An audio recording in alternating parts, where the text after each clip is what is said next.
গল্প সে আমার সন্ধ্যাপ্রদীপ নুসরাত সুলতানা সেজুতি গল্পের ১৪তম অংশ ৫০। কয়েকদিন পরের কথা। আকাশে বাতাসে এখন শুধুই প্রেমের গন্ধ বইছে। চারদিকে নতুন ছন্দের নতুন আলো। ক্যালেন্ডারের পাতা ঘুরে আজ ১ তারিখ। বিস্তর আনন্দের হৈহৈ রব মিলিয়ে পুষ্পিতার এবার ফ্ল্যাটে শিফট হবার দিন। এ নিয়ে কাল থেকে তোড়জোড়ের কমতি নেই।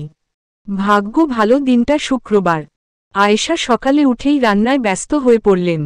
বাসা পাল্টানো তো কম ঝামেলার নয়, বেশ সময়ের ব্যাপার। কখন বাসা গোছাবেন, কখন রান্না করবেন। এদিকে পাশের ফ্ল্যাটেও বাসা পাল্টানোর একই রকম আয়োজন, কিন্তু তিরোদের অত ব্যস্ততা নেই। আসবাব বলতে ২টো খাট, একটা ডিভান আর ২টো টেবিল চেয়ার। রান্নাবান্নার বাসনকুসন আর বিশেষ কি, একটা পিকআপেই ওদের সব এঁটে গেল। নাহিদের আবার একটা চাকরি হয়েছে, তবে আগেরটার চেয়ে বেতন ভালো। আজকে ওদের কারোর কাজ নেই, তাই নিজেদের চেয়েও প্রেমিকাদের বাসা পাল্টানোয় ২ পুরুষের মাথা ব্যথা বেশি। এই যে তীব্র শুরু থেকে কাজে বহাল, সে ৪ জন লোক ভাড়া করেছে মালামাল টানাটানির জন্যে। তাদের সাথে নিয়ে দুরন্ত পায়ে ঘরে এলো নাহিদ। ঘোষণা দিল উঁচু স্বরে, আন্টি, ওনারা এসেছেন। কি কি নিতে হবে? আয়েশা আঁচলে হাত মুছতে মুছতে বেরিয়ে এলেন। নাহিদের সাথে ৪ জন রোগাপাতলা লোক দাঁড়িয়ে। ভদ্রমহিলা আসবাব দেখালেন। এক এক করে কাঁধে তুলে নিচে নামলেন তারা। তীব্র গেটেই আছে, তার কাঁধে মালামাল তোলার তদারকির দায়িত্ব। আয়েশা চুলা থেকে কড়াই নামিয়ে রেখে নিজেও লোকগুলোর সাথে সাথে চললেন। কোথায় কি ঠোকাঠুকি দিয়ে নষ্ট করবে, একটু সাথে থাকা ভালো। নাহিদ আর যায়নি, সে ঘরেই রয়ে গেল। গলা তুলে একবার দেখল ভেতরটা। চোখের ভেতর হন্যে ভাব। যাকে খুঁজছে সে কই? কাঙ্ক্ষিত মানুষ তখনই এলো।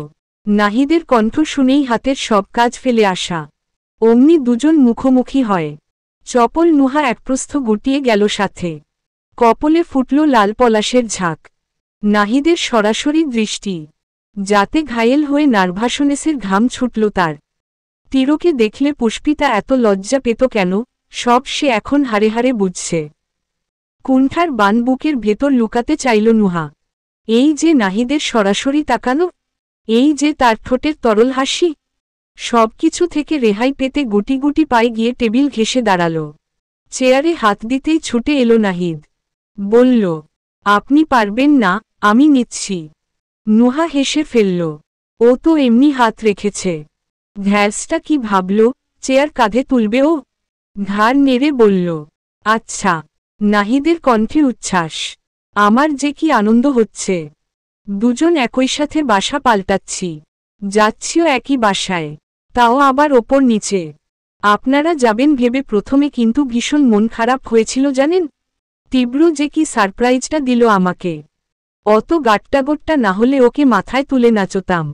কিন্তু নুহার মধ্যে একটু চিন্তা দেখা গেল। আয়েশা এখনও জানেন না তিরোনাহিদও একই বিল্ডিংয়ে উঠছে। শোনার পর যে কি ভাববে। ওকে চুপ দেখে কপাল কোচকায় নাহিদ। কি হলো? হু, না কিছু না। নাহিদ একপল সদর দরজায় দেখল, তারপর চাইল ভেতরের ঘরে। পুষ্পিতা যে কাজ করছে আওয়াজ আসছে এখানে। ও আস্তে করে বলল, আপনি প্লিজ সব সময় হাসবেন। আপনার হাসিটা ভীষণ সুন্দর, দেখলে শুধু চেয়ে থাকতে ইচ্ছে করে। নুহা লজ্জা পেল। কেমন জোরালো বেগে ধক করে কাঁপন ধরল বুকে, কিন্তু খোঁচা দিতে ভুলল না। তোত্তারা উত্তর দিল, সেজন্যেই বুঝি ভালোবাসতে এত সময় লাগিয়েছেন?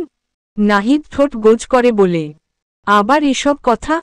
পুরনো অতীত টেনে বর্তমানের সুন্দর সময় নষ্ট করতে নেই। ওদের কথার মাঝেই ফিরে এলেন আয়েশা। হন্তদন্ত পায়ের শব্দে নুহানাহিদ তৎপর দূরত্ব রেখে দাঁড়াল। উনি বললেন, 2টো ভ্যান চলে গেছে বুঝলে বাবা। তীব্র সাথে আছে। চেয়ার নিচ্ছ কেন? লোক আছে তো। সমস্যা নেই আন্টি, এটুকু কাজের জন্যে লোক লাগবে না। আরেকবার আপ্লুত হাসলেন তিনি। পরপর তারা দিলেন মেয়েকে। তুই পুষ্পিতাকে নিয়ে যা, আমি খাবার গুছিয়ে আসছি। আহা, বাড়িওয়ালাকে তো চাবিও বুঝিয়ে দেইনি। যাই দিয়ে আসি। মায়ের কথায় মাথা নাড়ল নুহা। পুষ্পিতা বস্তাটা টেনেটুনে বসার ঘরে আনল। একজন ভ্যানচালক এসে নিয়ে গেলেন সেটাকে। আয়েশা খাবারগুলো টিফিন ক্যারিয়ারে ভরেছেন। পুরো বাসা ফাঁকা করে একই সাথে নামল সবাই। একেবারে সামনে পুষ্পিতা, তারপর আয়েশা, নুহা, আর একদম পেছনে নাহিদ। চ্যাপটা কাঁধে কাঠের চেয়ার। সম্মুখের হেঁটে যাওয়া নুহাকে দেখে দেখে কিছুক্ষণ চোখ জুড়াল সে। ফিসফিস করল আচমকা, নুহা, আজকেই আন্টিকে বিয়ের প্রস্তাব দিয়ে দেই? মেয়েটা চমকে চাইল, চোখ প্রকট করে বলল, আপনি কি পাগল? এই কাজের মধ্যে আপনার বিয়ের কথা মাথায় এলো কেন? ছেলেটা বড় নিষ্পাপ ভাষায় বলল, জানি না, আপনাকে ছাড়া আমার কিছুই ভালো লাগে না এখন। নুহা জিভ কাটল, হাঁসফাঁস করে দেখল মাকে। আয়েশার খেয়াল বোধ হয় এদিকে নেই। আরামসে সিঁড়ি ভাঙছেন তিনি। ও একটু স্বস্তি পেল, পিছু ফিরে মুখ বেঁকিয়ে বলল, আগে আপনি ছেড়ে তুমিতে আসুন, তারপর বিয়ে। নাহিদ পরাস্ত গলায় বলল, প্র্যাকটিস করছি তো, কাল রাতেও অনেকবার করেছি, কিন্তু অভ্যেস নেই বলে মুখ ফসকে আপনিই বেরিয়ে যায়। এখন থেকে রোজ আপনার কাছে এসে 2-3 বার তুমি বলে ডাকব। আপনিও কিন্তু তুমি করে বলবেন। নুহা মাথা কাত করল, আগে আপনি, তারপর আমি। আচ্ছা আচ্ছা, আমি এখন যাই। অধীর পায়ের গতি বাড়াল নাহিদ।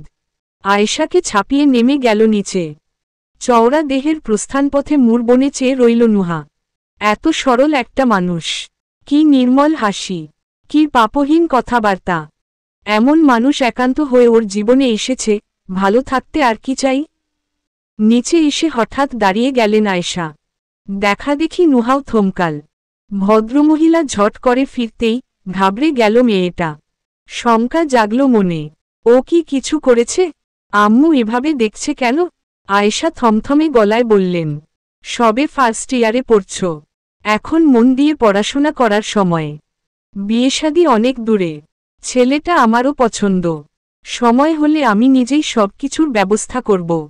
এর আগে কোনো বাড়াবাড়ি নয়। পুরোটা গড়গড় করে বললেন তিনি। অমন করেই আবার হেঁটে গেলেন সামনে। শুধু নুহার নিঃশ্বাসটা আটকে বসল গলাতে। এর মানে আম্মু সব শুনে ফেলেছে। নাহিদ যে তখন বলল, ওকে ছাড়া থাকতে পারছে না। এটাও, এ বাবা, ছি। নুহা লজ্জায় কোথায় ঢুকবে জায়গা পেল না। শুধু মাথায় হাত দিয়ে হতাশ শ্বাস ফেলল। বিড়বিড় করল, আমি এখন আম্মুকে মুখ দেখাবো কি করে? সালমা বেগম রওনা করেছেন। জ্যাম পেরিয়ে আসতে যতক্ষণ লাগে। ভদ্রমহিলার গোছগাছের হাত ভালো। নিজের বাড়িতেও সাধ্যমতো সব তকতকে করে রাখেন। নুহাদের পুরো ফ্ল্যাটের জিনিস বইতে মোট 4টা ভ্যান লাগল। প্রথম ভ্যানটার সাথে নিয়ে আগে আগে চলে গেল তীব্র। ব্যাপারটায় পুষ্পিতার একটু মন খারাপ হয়। চুপচাপ খালি ভ্যানের পেছনে উঠে বসল সে। নুহা পাশে বসতে যাবে, অমনি কোত্থেকে এসে দাঁড়াল নাহিদ। অস্থির চিত্তে বলল, আমার পাশে বসুন। না না বসো। নুহা চোখ রাঙাল, বোঝালো, পুষ্পিতা আছে। কিন্তু উদাস মেয়েটাকে দেখে মনে হলো এসব খেয়ালি করেনি। মৃগনয়নের মনোযোগ পিচের রাস্তায় আটকে। নাহিদ হাঁপ ছাড়ল, বসতে বসতে বলল, শোনেনি। এরপর আয়েশা বসলেন। ফুরফুরে হাওয়ার সাথে নিয়ে ভ্যানটা তরতরিয়ে ছুটে চলল সামনে। বিল্ডিংয়ের এখানে মালভর্তি পিকআপ দেখে অবাক হলেন আয়েশা। এগুলো তো ওনাদের নয়। ওনারা যে শুধু ভ্যান ভাড়া করেছেন। এসব কার? পরপর ভাবলেন, একই দিনে হয়তো আরও ভাড়াটিয়া উঠছে। তক্ষুনি কাছে এসে দাঁড়াল নাহিদ। আয়েশাকে কপাল কুঁচকে কোথাও একটা চেয়ে থাকতে দেখে বলল, কোনো সমস্যা আন্টি? না আসলে এই পিকআপটা। এটুকুতেই ও আগ বাড়িয়ে বলল, ওহ, ওটাতে আমাদের জিনিসপত্র।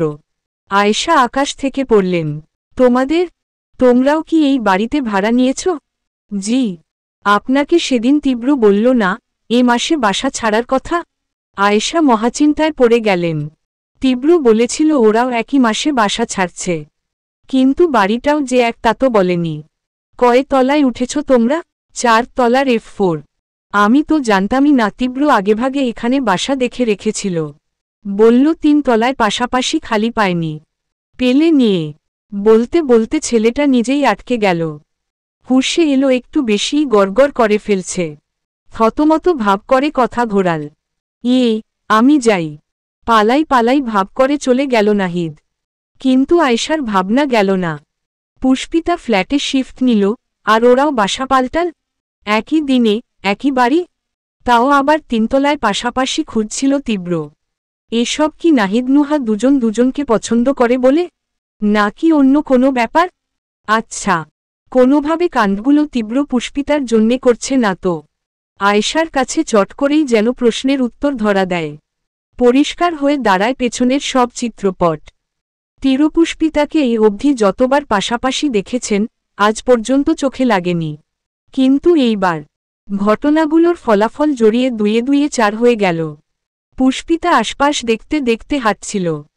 তীব্র তো বলে এলো গেটেই দাঁড়াবে। এখানে নেই, তাহলে কি ভেতরে চলে গেছে? ওর জন্যে একটু অপেক্ষাও করল না? কিন্তু মানুষটা তো এমন না, নিশ্চয়ই কোথাও গিয়েছে। কোথায় গেল? তার নম্র পায়ের গতি আয়েশা, নুহা নিমিষেই ছুঁয়ে ফেলে। পাশাপাশি আসতেই পুষ্পিতার নজর পড়ল নুহার হাসি হাসি মুখে। কদিন ধরেই খুব হাসছে ও, আগের মতো লাফাচ্ছে, গল্প করছে। পুষ্পিতার এত ভালো লাগে এখন, আবার পুরনো নুহাকেই ফিরে পেল কাছে। কিন্তু একটা ব্যাপারে খুব খটকা লাগছে পুষ্পিতার।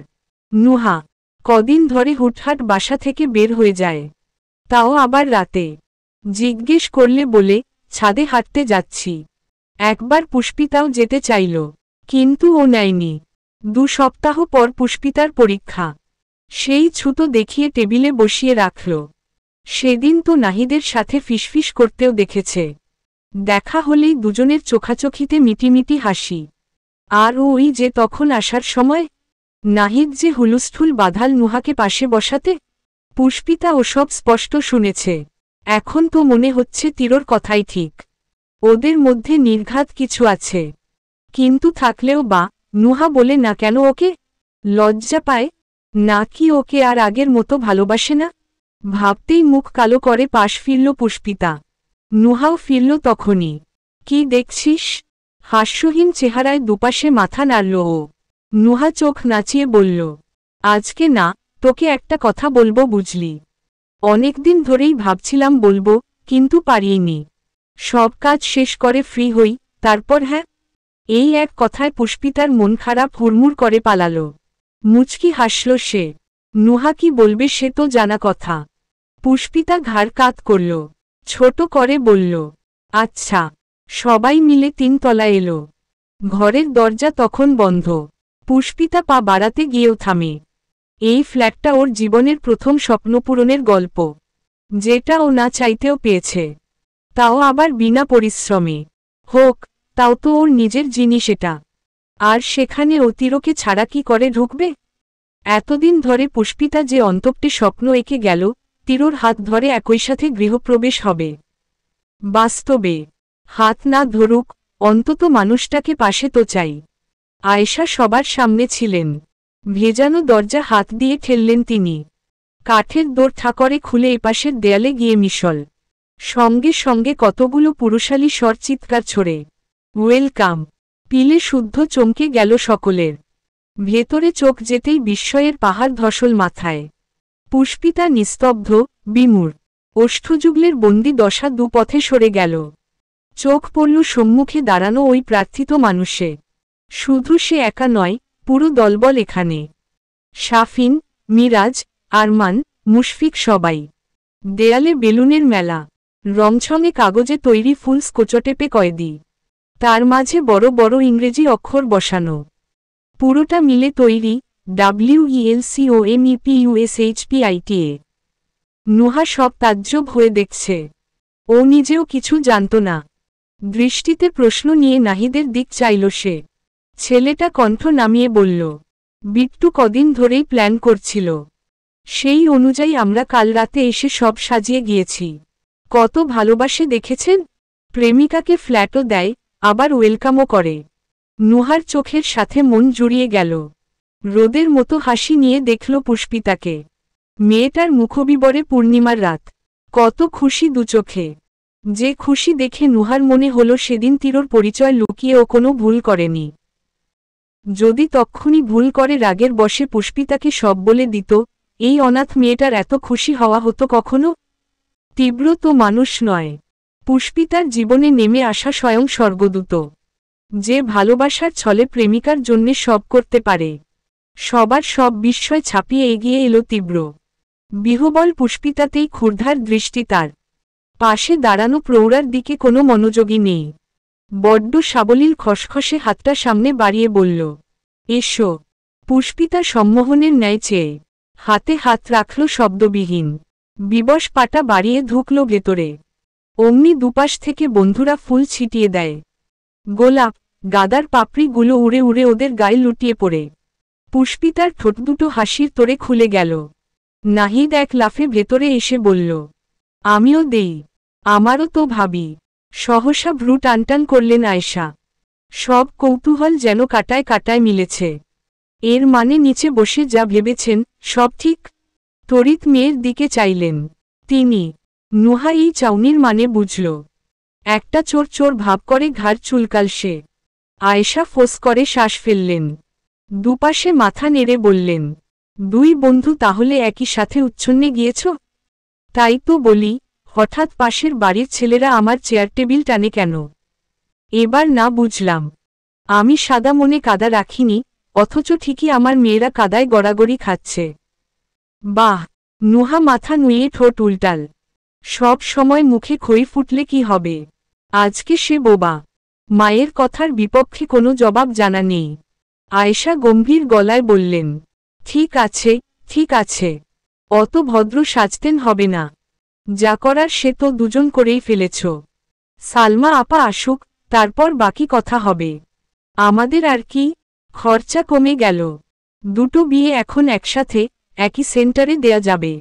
নুহা বেখেয়ালে মাথা নাড়তে গিয়েও সজাগ চোখে চাইল। অমনি মিটিমিটি হাসলেন আয়েশা। মেয়েটা ফের লজ্জা পায়। নিম্নষ্ঠ চেপে গলায় রাখে চিবুক। মা এত সহজে মেনে নিল? অবশ্য মানা করার উপায় আছে। ও আর পুষ্পিতা দুজনেই তো বেছে বেছে দুটো রত্ন জোগাড় করেছে। জেনে শুনে এমন রত্ন ফেরানোর সাধ্য আছে কারো? ভেতরে ঢুকেও আয়েশা একটু বিব্রত হয়ে পড়লেন। এখানে এখন থাকা ঠিক হবে? ছোট ছোট ছেলেমেয়েগুলো আনন্দ করছে, তার মাঝে উনি বুড়ো মানুষের কি কাজ? তক্ষুনি ওনার দিকে চোখ পড়ল মিরাজের। এই রে, এই খালাম্মার কথা তো মনে ছিল না। বিট্টুটাও যে কিছু বলেনি। প্রেমিকাকে স্বাগতম জানানোর উত্তেজনায় বোধ হয় সব ভুলে গেছে। ওরা যা যা পরিকল্পনা করল সেসব আয়েশা থাকলে হবে কি করে? কিছু একটা করতে হচ্ছে তো। সহসা এগিয়ে আরমানের কানে কানে কিছু বলল সে। ছেলেটা মাথা নাড়ল। চট করে আয়েশার কাছে এসে বলল, আন্টি, আপনি এখানে কেন? এ বাসার ছাদটা এত সুন্দর না। চলুন আপনাকে ঘুরিয়ে আনি। বাইরে টাক ফাটা রোদ। অন্য সময় হলে যেতেন না আয়েশা, কিন্তু এই মুহূর্তে ভালোই হল। ঘাড় নেড়ে বললেন, এসো। পুষ্পিতা ঘরের চারপাশ দেখছিল। হঠাৎ কানে এলো গিটারের শব্দ। গলায় গিটার ঝুলিয়েছে শাফিন। টুং টুং করে সুর তুলল। কিন্তু পুষ্পিতা চমকে গেল তিরকে মুখ খুলতে দেখে। নিরেট জমাট স্বরে গান ধরল সে।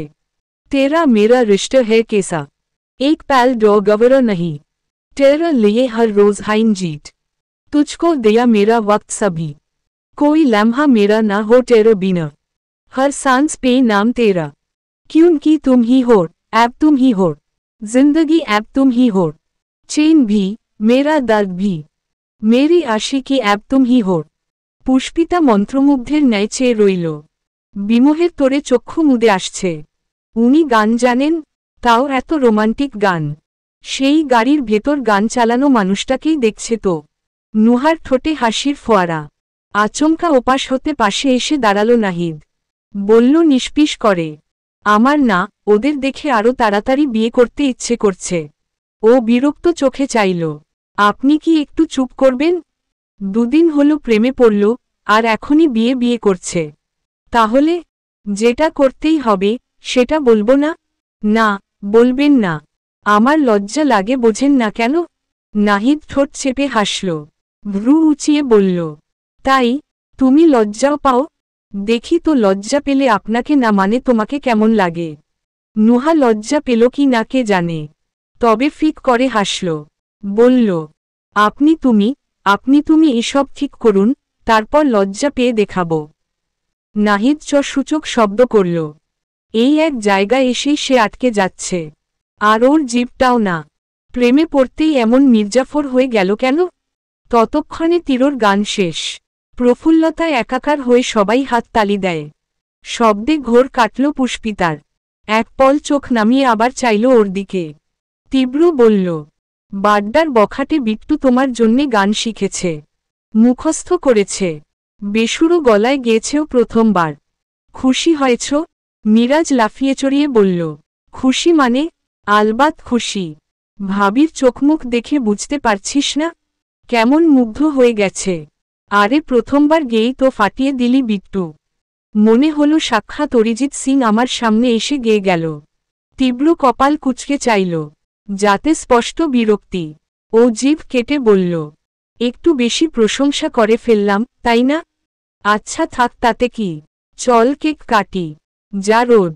আরমানটা আন্টিকে নিয়ে ছাদে বেশিক্ষণ টিকতে পারবে না। নুহা অবাক হয়ে বলল, কেকও আছে নাকি? মুশফিক বলল, শুধু কেক না, আরও অনেক কিছু আছে।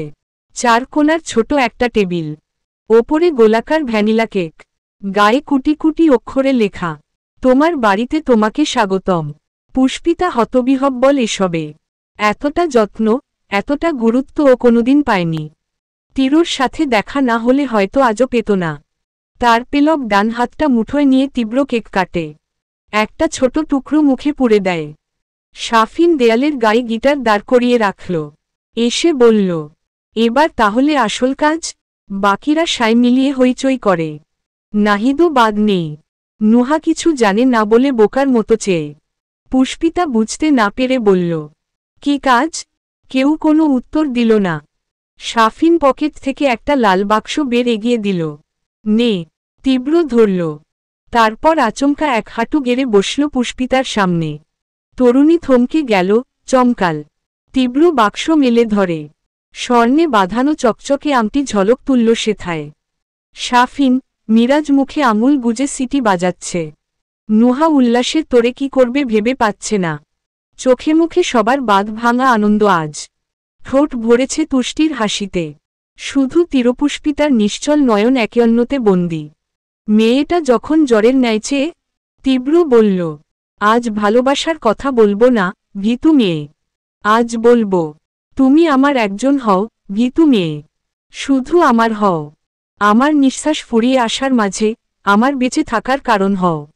তারপর থামল সে। এক ফোঁটা দম নিল। জিজ্ঞেস করল কেমন স্বরে, তিরুর বুকের ঠিক বাপাসটায় সারাজীবনের জন্যে বন্দী হতে তুমি কি তৈরি ভীতু মেয়ে? আনন্দ কিংবা খুশি? দুইয়ের দোটানায় পুষ্পিতার আকাশ ভেঙে কান্না পেল হঠাৎ। কোত্থেকে যেন একটা বেদনার উত্তাপ ছুটে এলো গলায়। টলমলে চোখে মাথা নাড়ল সে। তীব্র স্বস্তিতে হাসে। পুষ্পিতার লম্বাচিকন অনামিকায় আংটি গলিয়ে দেয়। উঠে দাঁড়ালো। তারপর দূরত্ব ঘোচাল শরীর এগিয়ে।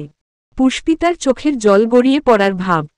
বড্ড যত্নে সেটুকু মুছে দিয়ে বলল, সেদিন বলেছিলাম না তুমি আর কাঁদবে না? আমি তো তোমাকে কাঁদাতে আসিনি ভীতু মেয়ে। আমি তোমায় ভালোবাসতে এসেছি। সুখের যন্ত্রণায় মারতে এসেছি তোমায়। গোটা ঘরে তিরোর কথা ছাড়া আর কোনো শব্দ নেই। মিরাজ, মুশফিক, নাহিদ ও শাফিন সকলে বিমুগ্ধ চোখে তাকিয়ে। তিরোর অতীতের সাক্ষী তারা। প্রত্যক্ষ পরোক্ষ সবেতে ওতপ্রোতভাবে জড়িয়ে। যে ছেলেটা সকাল শুরু করত কারো নাক ফাটিয়ে, যার রাত ফুরাতো মদের নেশায়, সে আজ এক নারীর প্রেমে কত বদলে গেছে। শুধু কি বিট্টু একা?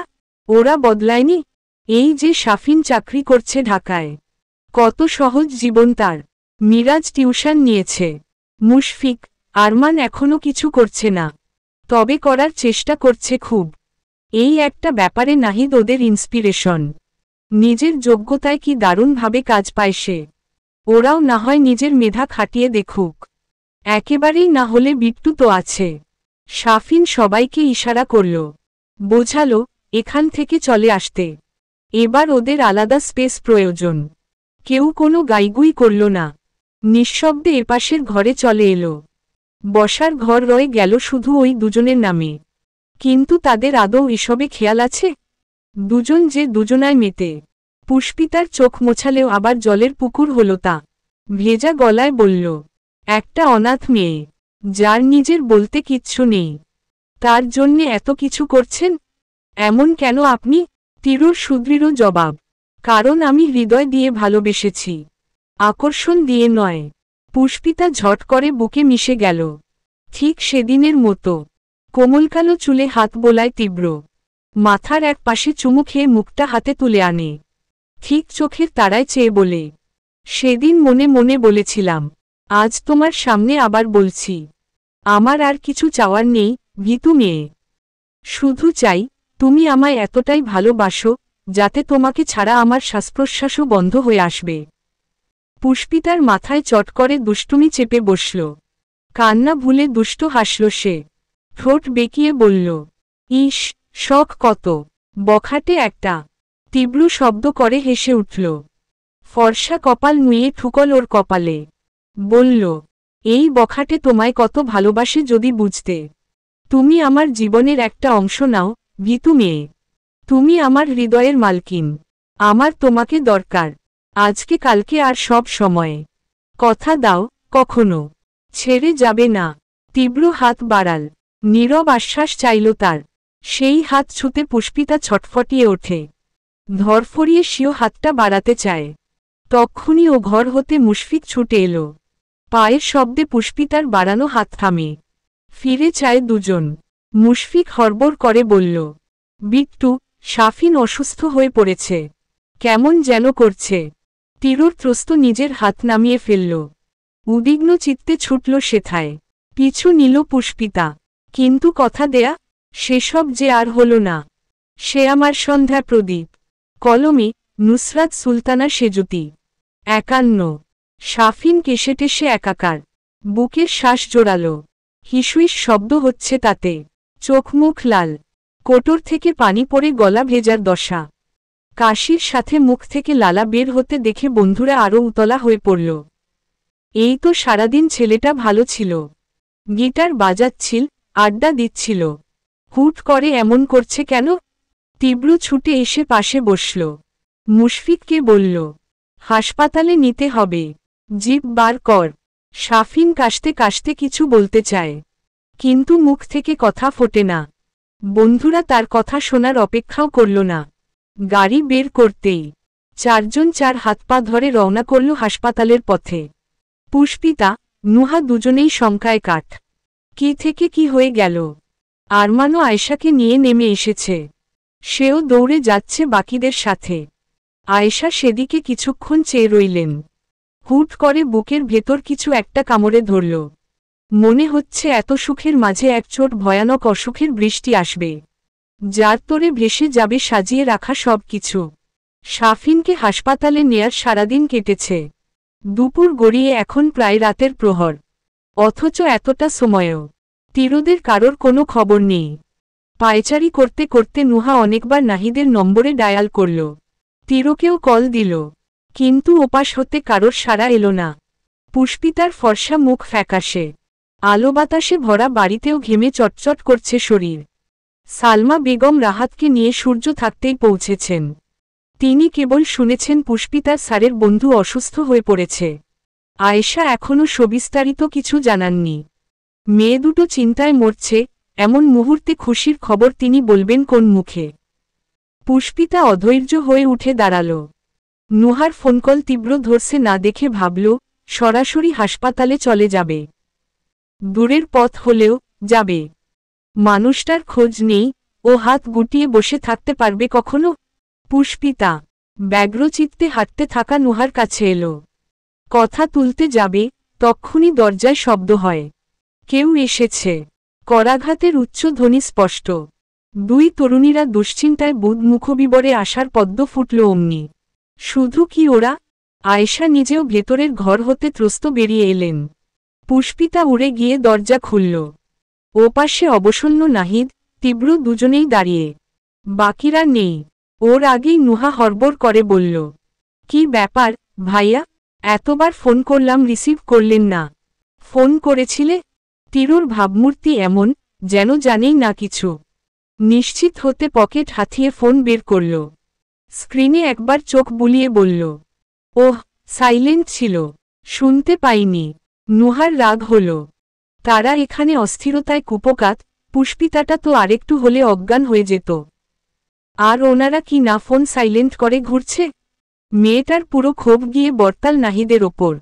খ্যাক করে বলল, আপনার ফোন কোথায় ছিল? তোলেননি কেন? ছেলেটা মাথা চুলকায়, মিনমিন করে, না আসলে ওই। কি না মানে ওই শুনি? এদিকে যে এতগুলো মানুষ চিন্তা করছে আপনার কোনো হুঁশি নেই। মেয়েলি ধমকে বেচারার মুখটা শুকিয়ে যায়। আয়েশা মুখ খুললেন এবার। মেয়েকে পাল্টা ধমকে বললেন, আহ, চুপ করতো তুই। আমাকে কথা বলতে দে। তা হ্যাঁ বাবা, তোমাদের বন্ধু এখন কেমন আছে? নাহিদ বলল, ভালো আছে আন্টি। এই তো বাড়িতে পৌঁছে দিয়ে এলাম। কি হয়েছিল ওনার? পুষ্পিতা জিজ্ঞেস করল। নাহিদ একটু ভাবুক হয়ে বলল, ব্যাপারটা একটু কনফিউজড, বুঝলে।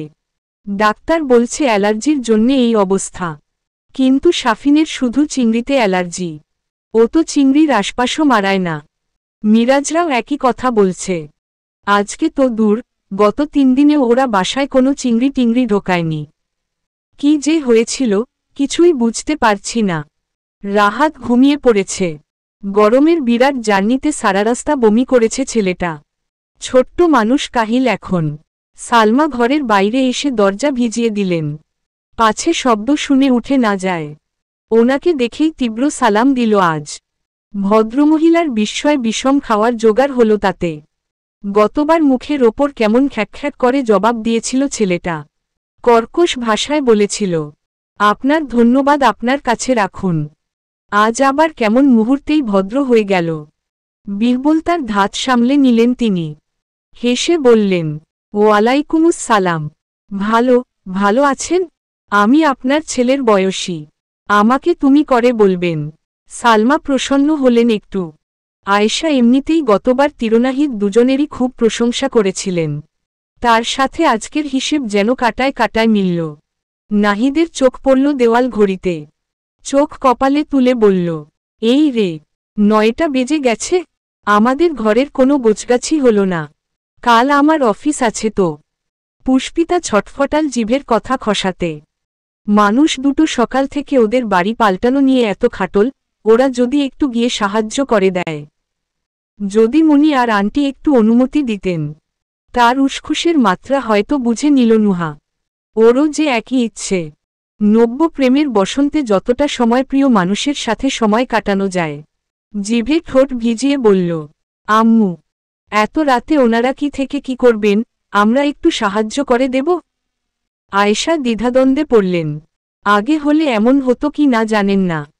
তবে ছেলেমেয়েগুলো একে অপরকে পছন্দ করে বসে আছে। সব জানার পর এত রাতে মেয়ে দুটোকে পাঠাতে মন খুঁতখুত করছে তার।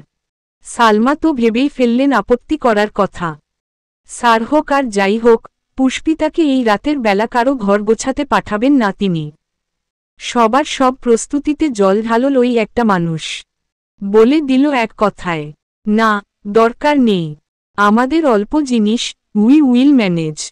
নাহিদও সায় মেলায়, হ্যাঁ, আর এত রাত, এই সময় আপনাদের যাওয়াটা সবাই ভালোভাবে নেবে না। উত্তর শুনে ভীষণ খুশি হলেন আয়েশা। মুগ্ধতা আর তুষ্টতায় চকচক করল চোখ দুটো। এই যে তিনি এক কথায় নাহিদ আর তিরকে 2 মেয়ের জন্যে মেনে নিলেন। এক্ষুনি যেন আরেকবার হাতে নাতে পেয়ে গেলেন কারণটা। কিন্তু পুষ্পের ন্যায় কোমল তরুণীদের মন খারাপ হল। দুজন দুজনের দিক চেয়ে দীর্ঘশ্বাস ফেলল একবার। তিরনাহিদ বিদায় নিয়ে বেরিয়ে যায়। দরজা চাপিয়েই আয়েশা মনে মনে কথা গুছিয়ে ফেললেন। আর এক মুহূর্তও দেরি নয়, এক্ষুনি সালমাকে ব্যাপারটা জানাবেন তিনি। নুহার সিদ্ধান্ত না হয় ওনার হাতে, কিন্তু পুষ্পিতা? মেয়েটার সত্যিকার অভিভাবক তো সালমা বেগমি। পুষ্পিতা একটা পরাস্ত নিঃশ্বাস নিল। তক্ষুনি ও ঘর হতে ফোন বাজল তার। বুকের মাঝে ধুকপুকে যে রেশ রংধনুর ন্যায় আকাশ পথে জেগেছে, তার তোপেই সে বুঝে নিল এখন কে ফোন করবে। সবাইকে ছাপিয়ে ছুটে গেল মেয়েটা। স্বচ্ছ জলের বুকে নৌকা ভাসার মতোই তিরোর নাম ভাসছে স্ক্রিনে। ও ত্রস্ত তুলে কানে গুজল। হাঁ করার আগেই তীব্র ঘোষণা করল, কাল তোমাকে নিয়ে ঢাকায় যাব। মা তোমার সাথে দেখা করতে চেয়েছেন। পুষ্পিতা চমকে বলল, কাল? কাল কি করে হবে? না মানে, আন্টি অফিসে থাকলেও মনিরাহাত ওরা তো বাসাতেই আছে। কোথাও যেতে দেখলে মনি প্রশ্ন করবে, রাহাত সাথে যাওয়ার বায়না করবে। কি বলবো আমি? ও যতটা উদ্বেগ নিয়ে বলল, ওপাশ থেকে উত্তর এলো ভ্রুক্ষেপহীন, চিল। এত প্যানিক করছো কেন? আমরা ভোরে যাব। তখন তোমার মনি কেন? আকাশের সূর্যটাও টের পাবে না। যদি ঘুম ভেঙে আমাকে খোঁজে? নুহাকে জানিয়ে রাখবে। ওর মাথায় যথেষ্ট বুদ্ধি আছে। ও কিছু একটা বলে দেবে সবাইকে। এখন ওসব ছাড়ো। শোনো আমার কথা, কাল মায়ের কাছে যাব। এরপর ফিরে এসে তোমার মনির কাছে বিয়ের প্রস্তাব রাখতে চাইছি। পুষ্পিতার দুগালে পলাশ ফুটে উঠল। মিহি গলায় বলল, কখন যাব? তীরর বাঁকা উত্তর, কেন? আমার কাছে আসার এত তাড়া? এ মা না। না মানে, আসতে চাও না? জি, চাই। তীরর কণ্ঠ পুরো, এই যে না বললে। পুষ্পিতা অসহায় কণ্ঠে বলল, এমন ফ্যাসাদে ফেলছেন কেন? কটায় যাব বলুন না। ভোরে বললাম তো। তুমি তৈরি হয়ে থেকো, কাল দেখা হবে। তীব্র লাইন কেটে দিল। পুষ্পিতা তাও নিশ্চিন্ত হতে পারল না। আয়েশা, সালমা দুজনেই ফজরের নামাজ পড়তে ওঠেন। আয়েশা আবার ঘুমালেও মনি তো ছাদে হাঁটাহাঁটি করে। পুষ্পিতা কি করে যাবে তখন? মেয়েটা মুখ কালো করে ঘর ছেড়ে আসতেই পা দুটো থমকে গেল জায়গায়। সবাই কেমন আশ্চর্য চোখে চেয়ে। কি অদ্ভুত চাউনি সবার। সব মারিয়ে খটকা লাগল সালমার দৃষ্টিতে। এমন করে দেখছে কেন মনি? পুষ্পিতা মেয়ে গেল। আর চোখে নুহাকে দেখল এক পল। মেয়েটা দাঁত দিয়ে নখ খুঁটছে। চেহারায় ধরা পড়ার ভাব। সালমা গম্ভীর কণ্ঠে বললেন, কি হলো, ওখানে দাঁড়িয়ে কেন? আয়ে। পুষ্পিতা ঘাবড়ে গেল আরও। এলো পিলপিলে পায়ে। মুখোমুখি দাঁড়াতেই সালমা শুধালেন, তোর তীব্র স্যার নাকি তোকে বিয়ে করতে চায়? পুষ্পিতার বুকটা ছ্যাতো করে ওঠে। তড়িৎ নুহার পানে চাইল। ও দুহাত তুলে বলল, আমি কিছু বলিনি। সব আম্মু বলেছে। পুষ্পিতার চোয়াল ঝুলে যায়। আম্মু বলেছে মানে? আন্টিও জানেন নাকি? হায় আল্লাহ, কিভাবে জানলেন? ভয়ডরে এতগুলো প্রশ্ন তার জিভে এলো না। মুখবরেই সমাধি নিয়ে ফেলল। আয়েশা ঠোঁট চেপে হাসলেন। বললেন, কি ভেবেছ? দুই বন্ধু এভাবে ডুবে ডুবে জল খাবে, আর আমি টেরও পাব না? তোমরা আমাদের পেটে ধরেছ নাকি আমরা? হ্যাঁ? পুষ্পিতার বুকে দামামার ধ্বনি স্পষ্ট। সংকেত বাজছে বিপদের। আন্টি সব জেনে গেছে। দুই বন্ধু মানে, নুহার কথাও জানবেই তো। লোকটা আজ যা সব কাণ্ড করল। কি দরকার ছিল অমন হাত ধরে ওকে ঘরে নিয়ে যাওয়ার? পরপর নিজেই নিজেকে শাসাল পুষ্পিতা। ও কি কম বেহায়াপনা করেছে আজ? তীব্র হাত পাতা মাত্রই তো নিজেও নাচতে নাচতে হাত এগিয়ে দিল। ইস, মস্ত বড় ভুল হয়ে গেছে। মেয়েটা ভয়ে ভয়ে সালমার দিকে চায়। রমণীর মুখ হাস্যহীন। পুষ্পিতার মরুভূমির ন্যায় গলবিল আর সতেজ হল না। মনি কি তীব্র স্যারকে মেনে নেবেন? যদি না বলে দেয়, তখন কি করবে পুষ্পিতা? তীরকে ছাড়া কি ও বাঁচবে? আবার মনি রমতে পারবে ওনাকে বেছে নিতে? এসব কথা প্রেমে পড়ার আগে কেন মাথায় এলো না ওর? পুষ্পিতার হাত পা থরথর করছিল। সে সময় সালমা কাছে এসে দাঁড়ালেন। জিজ্ঞেস করলেন সরাসরি, তুই কি ওনাকে পছন্দ করিস? পুষ্পিতা চিবুক গলায় নিয়ে গেল। একটু করে মাথা নাড়তেই সালমা দীর্ঘশ্বাস ফেললেন। বললেন, ওনার বাবা কি করেন? পুষ্পিতার বক্ষভাগ ধক ধক করে কাঁপছে। হৃৎপিণ্ডের সরব গতি পরিষ্কার। তীরুর বাবার পরিচয় দিলেই যে মনি চিনে ফেলবে। তার চুপসে থাকার মাঝে ওর দিল নুহা। আমতা আমতা করে বলল, ইয়ে, আন্টি ওনার বাবার পেশা দিয়ে কি হবে? বাবা যা মন চায় করুক না। না মানে, বিয়ে সংসার সব তো ছেলের সাথে হবে, তাই না? দেখলেন তো, দেখতে শুনতে তীব্র ভাইয়া কত চমৎকার। আবার কলেজে পড়ায়। সম্মানীয় পেশা। আপনি বাপকে ছাড়ুন, ছেলেকে দেখুন। পুষ্পিতার সাথে 100 মানাবে না বলুন? তাই আমি বলি কি, এত কিছু না ভেবে চলুন এক্ষুনি বিয়ের কার্ড ছাপাতে দিয়ে আসি। সালমা মৃদু হেসে বললেন, তা বললে কি হয় মা? একটা বিয়ে তো আর একদিনের ব্যাপার না। এখানে সারা জীবন জড়িয়ে। আর এত তাড়াহুড়োই বা কিসের? সবে তো কথা উঠল। একটু ধৈর্য রাখো। কপালে লেখা থাকলে ঠিক হবে। তারপর পুষ্পিতার দিকে ফিরলেন তিনি। ভনিতাহীন বললেন, দেখ মা, তোকে আমি পেলেপুষে বড় করেছি। তার মানে এই নয় যে তোর পছন্দের ওপরেও আমার নিজের সিদ্ধান্ত চাপিয়ে দেব। আয়েশা আপার কাছে শুনলাম তিরোর কথা। আপা তো হীরের সাথে তুলনা করছেন। আমি সবে দুদিন দেখলাম, অমন চিনি না। তবে আজ যা বুঝলাম তাতে খারাপ লাগেনি। তাও বিয়ের একটা ব্যাপারে হুট করে মতো দেয়া যায় না। তোর মা আমাকে তোর দায়িত্ব দিয়ে গিয়েছিলেন, তাই তুই না চাইলেও তোর ওপর আমার কিছু কর্তব্য আছে। তুই আমার ছোট মেয়ে। মিথিলার বিয়েতে কত খোঁজ খবর নিলাম, কিন্তু দিনশেষে ছেলেটা বেরোলো লম্পট। তোর বেলায় আমি কোনো ঝুঁকি নেব না, সব বুঝে শুনে এগোব। তীব্র শুনলাম ঢাকায় থাকে, আমাকে ঠিকানা দিতে বলিস। আমি বরং ঢাকায় গিয়ে ছেলেটার ব্যাপারে একটু খোঁজ খবর নেব। পুষ্পিতা ভেতর ভেতর আটকে উঠল।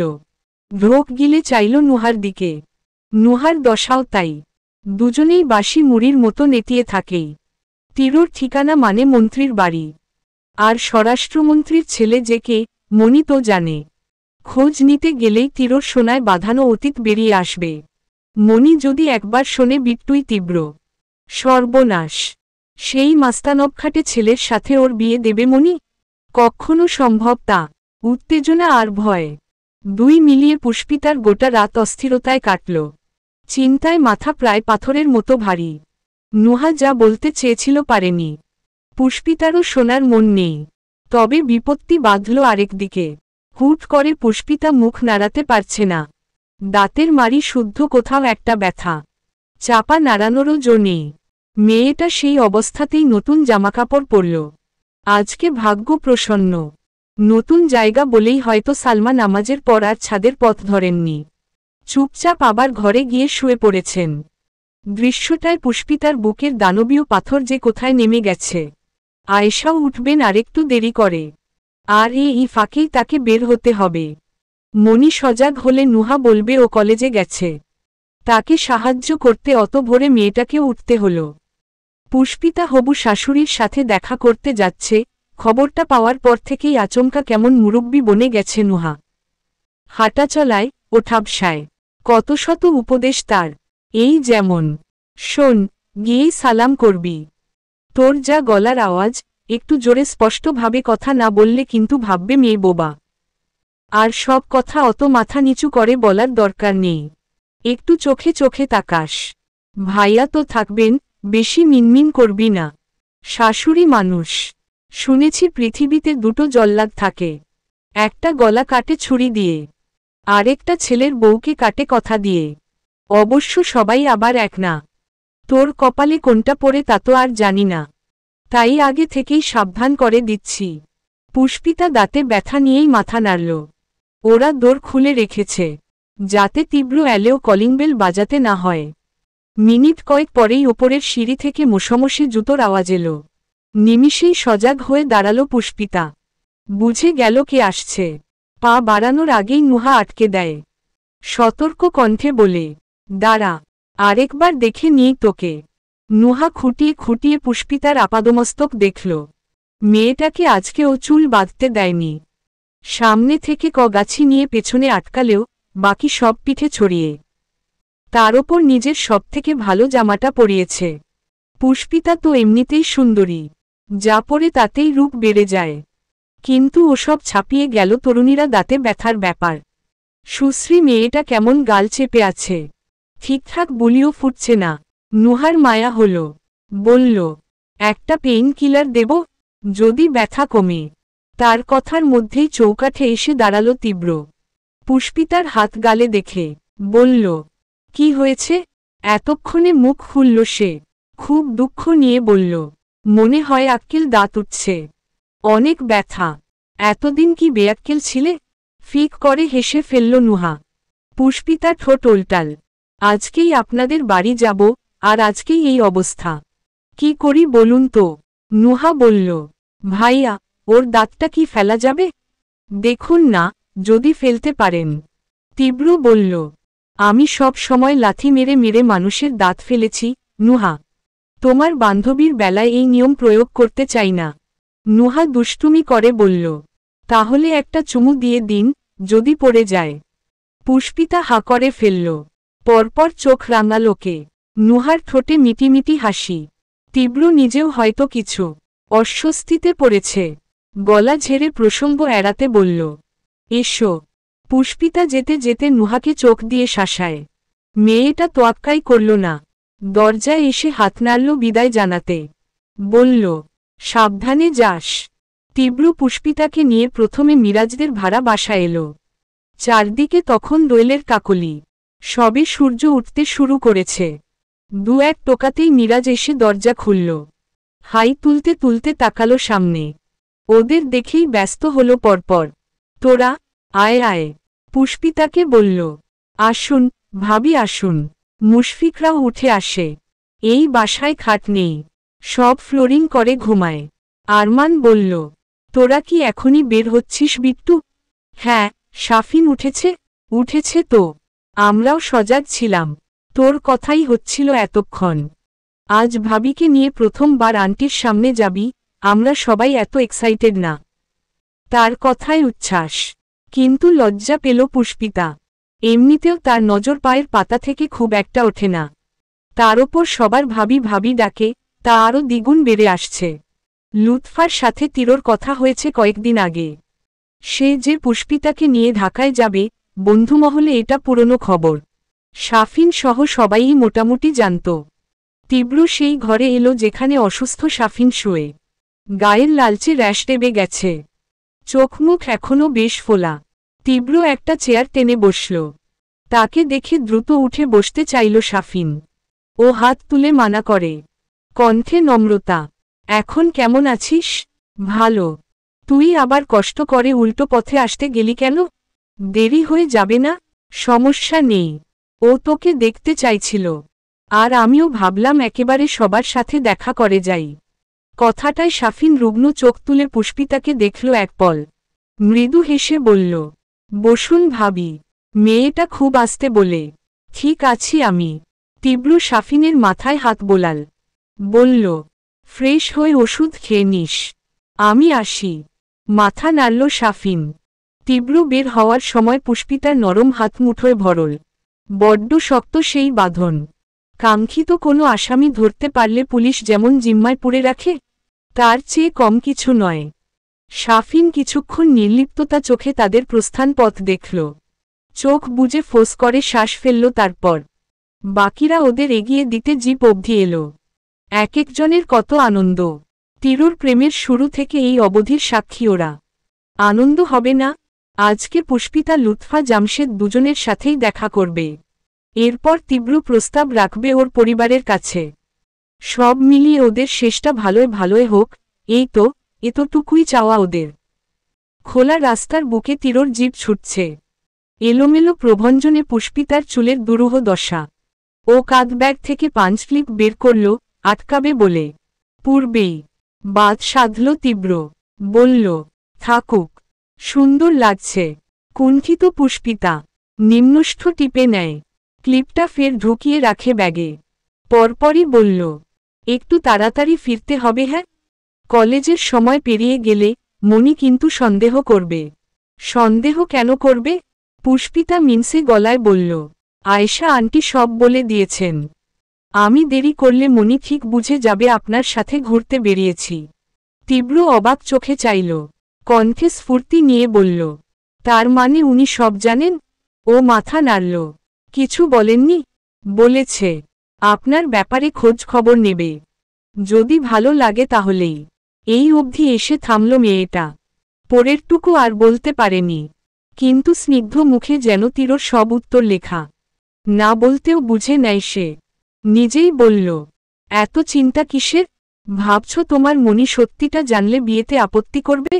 শোনো, আমি একমাত্র তোমাকে নিয়ে ভয় ছিলাম। সেই ভয় যখন মিটে গেছে, বাকিদের নিয়ে আমি ভাবি না। কে কি করবে সেটা তার ব্যাপার। আই থিঙ্ক আমাদের ডেস্টিনি এক ভীতু মেয়ে। না হলে তোমার প্রতি আমার এমন মাত্রাতিরিক্ত আসক্তি হতো কখনো? তোমার মনি খোঁজ নিলে নিক, আমার পরিচয় জানলে জানুক, তাতে আমার কিচ্ছু যায় এসে না। উনি রাজি না হলেও তুমি আমার বউ হবে, রাজি হলেও হবে। বেশি বাড়াবাড়ি করলে সোজা আমার বউকে গিয়ে তুলে নিয়ে আসব। তখন তুমি প্লিজ কেঁদে কেটে এটা বলো না যে পরিবারের বিরুদ্ধে যাবে না। এক্কেবারে খেয়ে ফেলব তাহলে। পুষ্পিতা কি বলবে? তীরুর শেষ লাইনেই তার কথা গলায় আটকে গেল। এরপরই হাতের ওপর আরেকটা উষ্ণ হাত বসল এসে। আঙুলে আঙুল গুজে পুষ্পিতার পেলব হাত বুকের কাছে নিয়ে গেল তীব্র। ফর্সা লম্বা আঙুলের মাথায় ছোট ছোট নখ দেখে বলল, হাতের নখ আরেকটু বড় রাখবে, এমন মাথা দাবিয়ে কাটবে না। তারপর কেমন করে চাইল সে। চোখের দৃষ্টিতে এক অন্যরকম আলো, অন্য কোনো আশা। পুষ্পিতা বুঝতে না পেরে বলল, কেন? কিসের কেন? আমার পিঠে বিয়ের প্রথম রাতের প্রমাণ রাখতে হবে না? মেয়েটার মনে হলো মাটি ফাঁকা। ধীরে ধীরে ও তলিয়ে যাচ্ছে সেখানে। এত বেহা মানুষ হয়, এত বেহা। কুণ্ঠায় একাকার হয়ে বলল, ছি নির্লজ্জ। হাতটা ত্রস্ত টানতে চাইল পুষ্পিতা। তীব্র দিলই না। হাসল, ঝরঝরে বৃষ্টির মতো হাসল সে। প্রকৃতিতে সদ্য ভোরের আয়োজন চলছে তখন। শুনশান রাস্তায় লাল জিপের বড্ড নির্ভেজাল গতি। তীব্র সিটবেল্ট বাঁধেনি, এমনিতেও খুব একটা বাঁধে না। সামনে ব্রিজ। গাড়ির 4 চাকা ব্রিজের বুকে উঠল। তরতরিয়ে চলার ফাঁকেই তীরুর চোখ পড়ল ডান পাশের ভিউ মিররে। অজগরের ন্যায় দৈত্যাকার ট্রাক হিসুইস করতে করতে আসছে। বড় বেসালাম বেগ তার। তীব্র চুপচাপ হুইল ঘোরাল। ট্রাক যাওয়ার জায়গা করে দিতে ব্রিজের একদম পাশে আনল জিপ। বিধি বাম। ভাগ্যে বোধহয় ভিন্ন কিছু লেখা। অসুরদেহী ট্রাক ছুটে এসেই জিপের পেছনটাতে সজোরে এক ধাক্কা বসায়।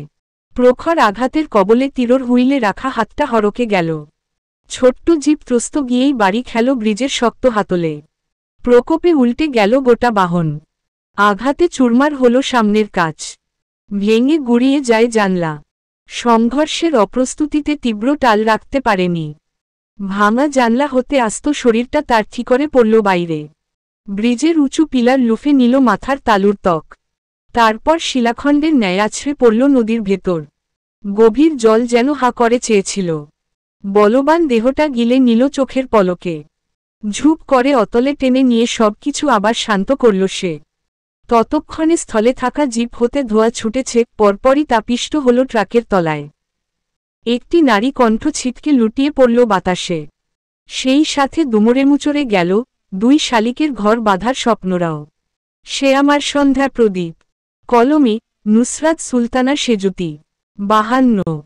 খড়খড়ে রোদ, সবুজের বিদায়, বসন্তের প্রৌঢ়কাল মিলিয়ে নৈসর্গে একরোখা বাতাবরণ নেমেছে।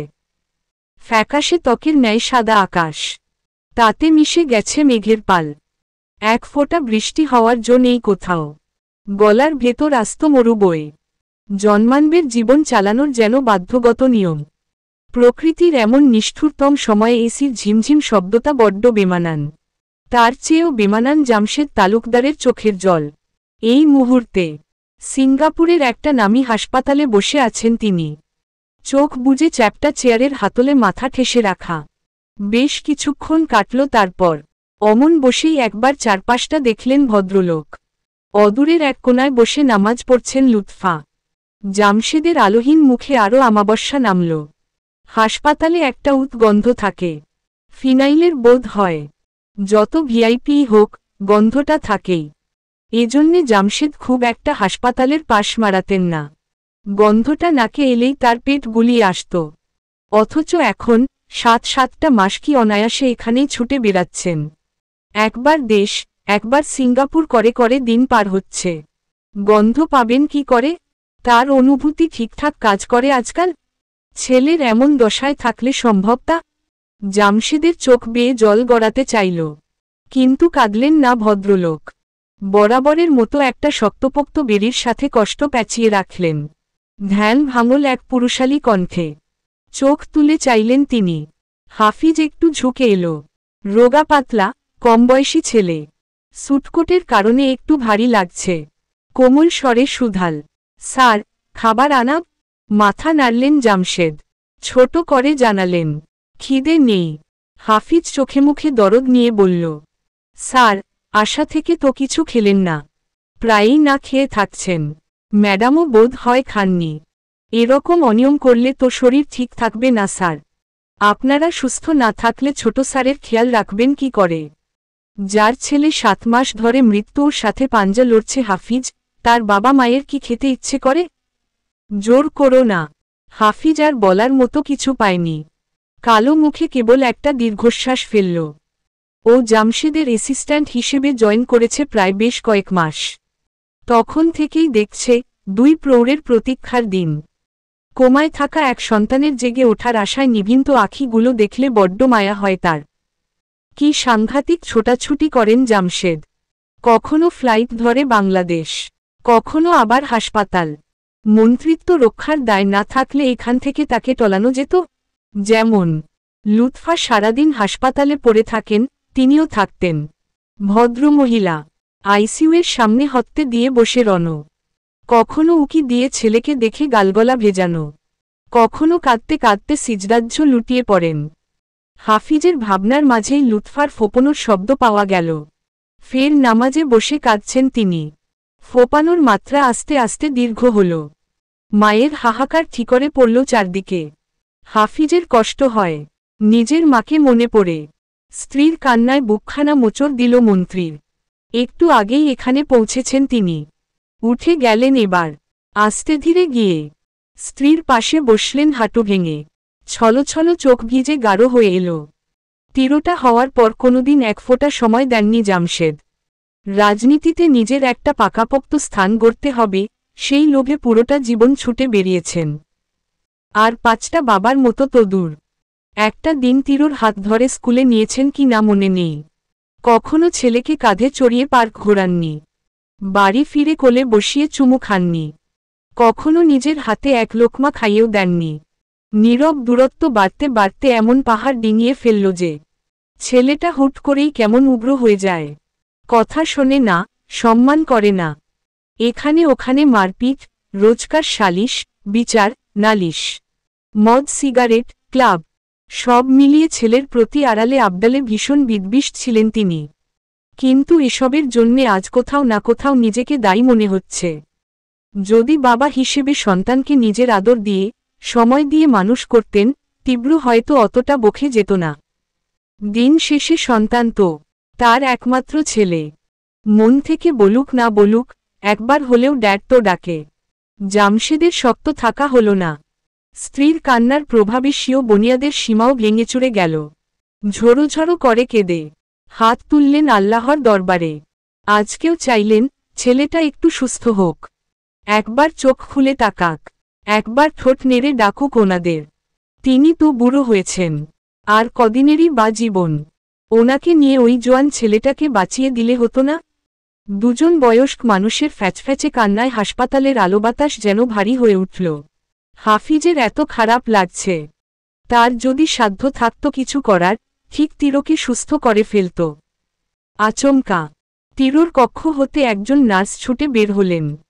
হন্তদন্ত গতিতে চললেন কোথাও। মিনিট কয়েকেই ফেরত এলেন চিকিৎসককে নিয়ে। গলায় স্টেথোস্কোপ ঝোলানো লোকটাও সমান্তালে ছুটে ঢুকলেন ভেতরে। হাফিজ একটু নড়েচড়ে দাঁড়ালো এবার। হঠাৎ করেই কেমন যেন গলা শুকিয়ে আসছে, টিপটিপ করছে বুকের ভেতর। ডাক্তার এভাবে গেল কেন? কিছু কি ভালো শুনবে, না খারাপ? ও করুণ চোখে অদূরের প্রৌঢ়দের দেখল। তীব্র নামের মানুষটাকে ও চেনে না। সুস্থ দশায় আগে কখনো দেখেওনি। কিন্তু মন থেকে চায়, অন্তত এদের জন্যে হলেও মানুষটা বেঁচে উঠুক। সন্তানের লাশ যে পিতার কাঁধে কত ভারী, তা কি সৃষ্টিকর্তা বুঝবেন না? তক্ষুনি ডাক্তার বেরিয়ে এলেন। প্রশ্ন করলেন ইংরেজিতে, তীব্র রেজা তালুকার, এই পেশেন্টের বাড়ির লোক কোথায়? নাম শুনে চটক কাটার ন্যায় ঘুরে চাইলেন জামশেদ। লোকটিকে দেখেই এগিয়ে আসেন ত্রস্ত। আমি ওর বাবা। শুষ্ক মুখখানায় চেয়ে হাসলেন ভদ্রলোক। আনন্দ নিয়ে জানালেন, আপনাদের পেশেন্ট রেসপন্স করছে। এই এক কথায় সব বদলে গেল। জামশেদের আর্ত চোখ হকচকাল খুব। হাফিজের ঠোঁট হাসিতে সরে যায় দুপাশে। লুৎফার কানে যেতেই ছুটে এলেন তিনি। হড়বড় করে বললেন, আমি দেখা করতে পারি? একটু দেখতে পারি আমার বিট্টুকে? ভদ্রলোক জামশেদের দিক চাইলেন। লুৎফার কথা তিনি বুঝতে পারেননি। কিন্তু বিস্ময় পাথর লোকটার শব্দ এলো না দেখে মুখ খুলল হাফিজ। বাংলা কথা ইংরেজিতে বদলে বলল, ছেলের সাথে দেখা করতে চাইছেন? আচ্ছা, হ্যাঁ যেতে পারেন, তবে এতজন নয়, একজন। জামশেদ কথা বললেন এতক্ষণে, কণ্ঠে উদ্বেগ। আমরা ওকে কোনো বিরক্ত করব না, শুধু একটু কাছ থেকে চোখের দেখা দেখব, শুধু একবার, প্লিজ ডক্টর। আচ্ছা বেশ, তবে মনে রাখবেন পেশেন্ট সবে রেসপন্স করতে শুরু করেছে। আমরা এখনও জানি না তার ব্রেইনের কন্ডিশন কি। যে মারাত্মক, গভীর চোট ছিল মাথায়, তাতে স্মৃতিশক্তি নাও থাকতে পারে। যদি আপনাদের চিনতে না পারে, প্লিজ উত্তেজিত হয়ে পড়বেন না। মাথা ঠান্ডা রেখে সবটা হ্যান্ডেল করতে হবে। পারবেন তো? মাথায় বাজ পড়ল তাদের। এতকাল পর ছেলেটা চোখ মেলবে, অথচ বাবা মাকে চিনতে পারবে না। এসব সহ্য করার মতো শক্তি পৃথিবীর কোনো মা বাবার আদৌ আছে? ভদ্রলোক বললেন, আসুন। কাপা কাপা পা বাড়িয়ে কোনোমতে ঢুকলেন দুজন, পেছনে হাফিজও এসে দাঁড়াল।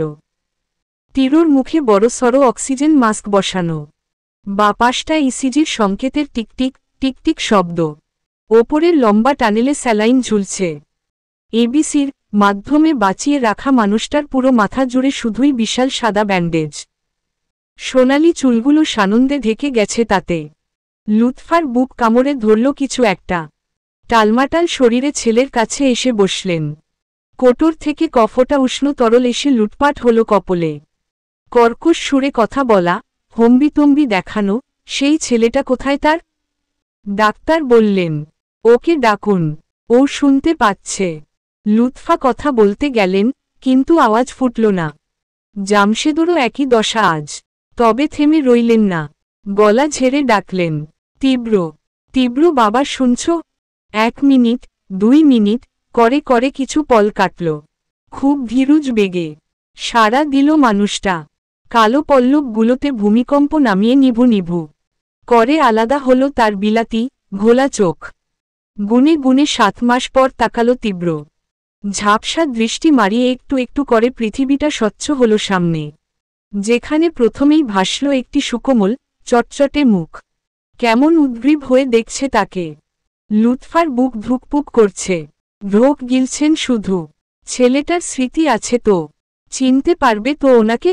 তার সব প্রতীক্ষার অন্ত দিতে ঠোঁট নাড়ল তীব্র। মা!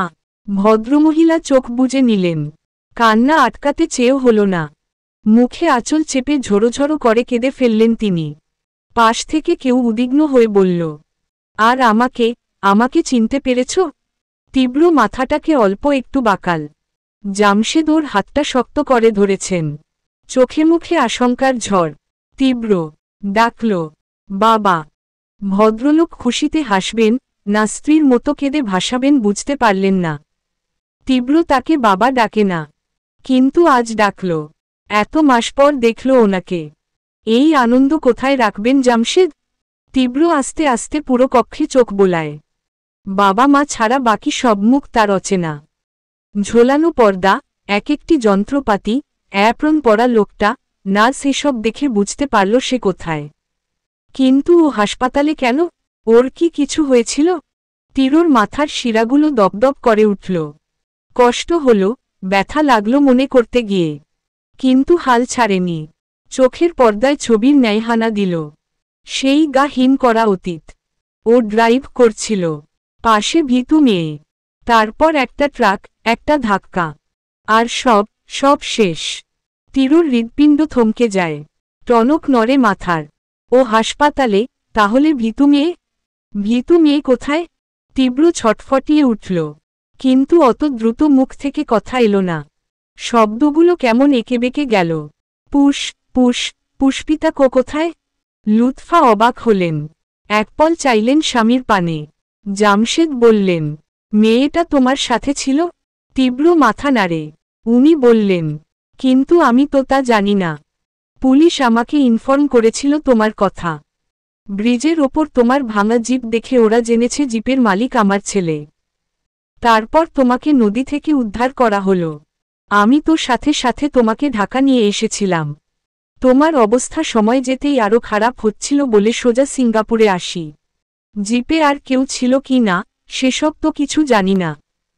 তীরর মুখাইবে ভয়ে ফুটে উঠল। ভীতু মেয়ে কি ঠিক আছে? সে তো জিপেই ছিল। পুলিশ এলে তো ওকেই আগে হাসপাতালে নেয়ার কথা।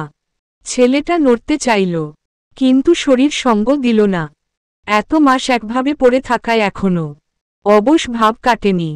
তার হাবভাবের অস্থিরতা বুঝে নিলেন চিকিৎসক। পরিস্থিতি নিয়ন্ত্রণ করতে বললেন, মিস্টার তালুকদার, আপনারা এবার আসুন।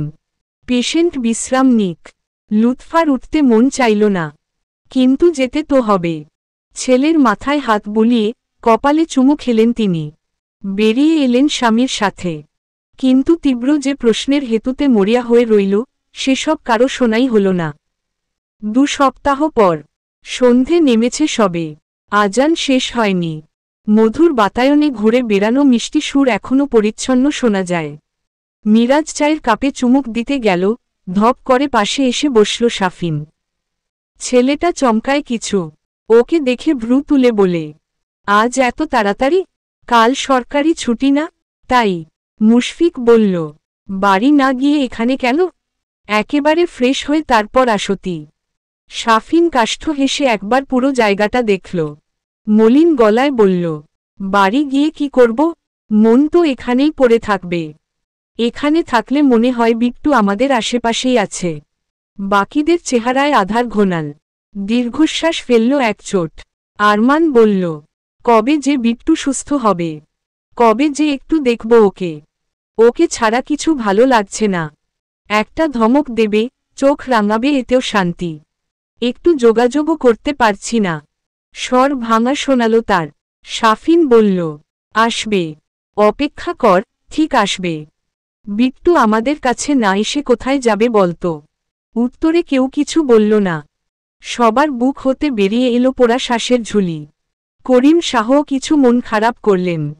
আজ কতদিন ধরেই ছেলেগুলো আগের মতো তার এখানে বসে চা খাচ্ছে, কিন্তু ওই আগের দাপটটা আর নেই। না একটা মেয়ে দেখলে 2-4টে বাঁকা কথা বলে, না কাউকে দেখে ইচ্ছে করে ফ্যাসাদে ফেলে মজা নিতে যায়। তীরর শোকে নেতিয়ে গেছে সবাই। করিম জানেন, তীব্র সিঙ্গাপুরে। কিন্তু এরা তো এক সময়ের বখাটে। গুন্ডামি করত সারাদিন। অথচ বন্ধুর অসুস্থতায় কি অবস্থা দেখো। হেসেও হাসে না, শুধু ঠোঁটটা নেড়ে কথা বলে, এই যা। মিরাজরা গাজীপুরে আর থাকে না। তল্পিতল্পা গুটিয়ে ঢাকায় চলে এসেছে। তীব্র না থাকলে ওখানে ওদের কি কাজ? শুধু নাহিদ আসতে পারেনি। 1 চাকরি, আর 2 নুহা। এত শোকের মাঝে একটা ভালো ব্যাপার হলো, নুহা নাহিদের বিয়ে ঠিক হয়েছে। 2 পরিবার বসেছিল আলাপে। আয়েশা বিয়েটা নুহার পড়াশোনা শেষ হলে দিতে চাইলেও আংটি বদল করে রাখতে চেয়েছিলেন। কিন্তু নাহিদ তাতেও রাজি হয়নি। তার জীবনের সামান্য ভালো দিনেও তার তীরকে চাই। ওর বন্ধু সিঙ্গাপুরে জীবনের সাথে লড়ছে, আর ও আংটিবলের অনুষ্ঠান করবে? এত জঘন্য হতে পারবে নাহিদ?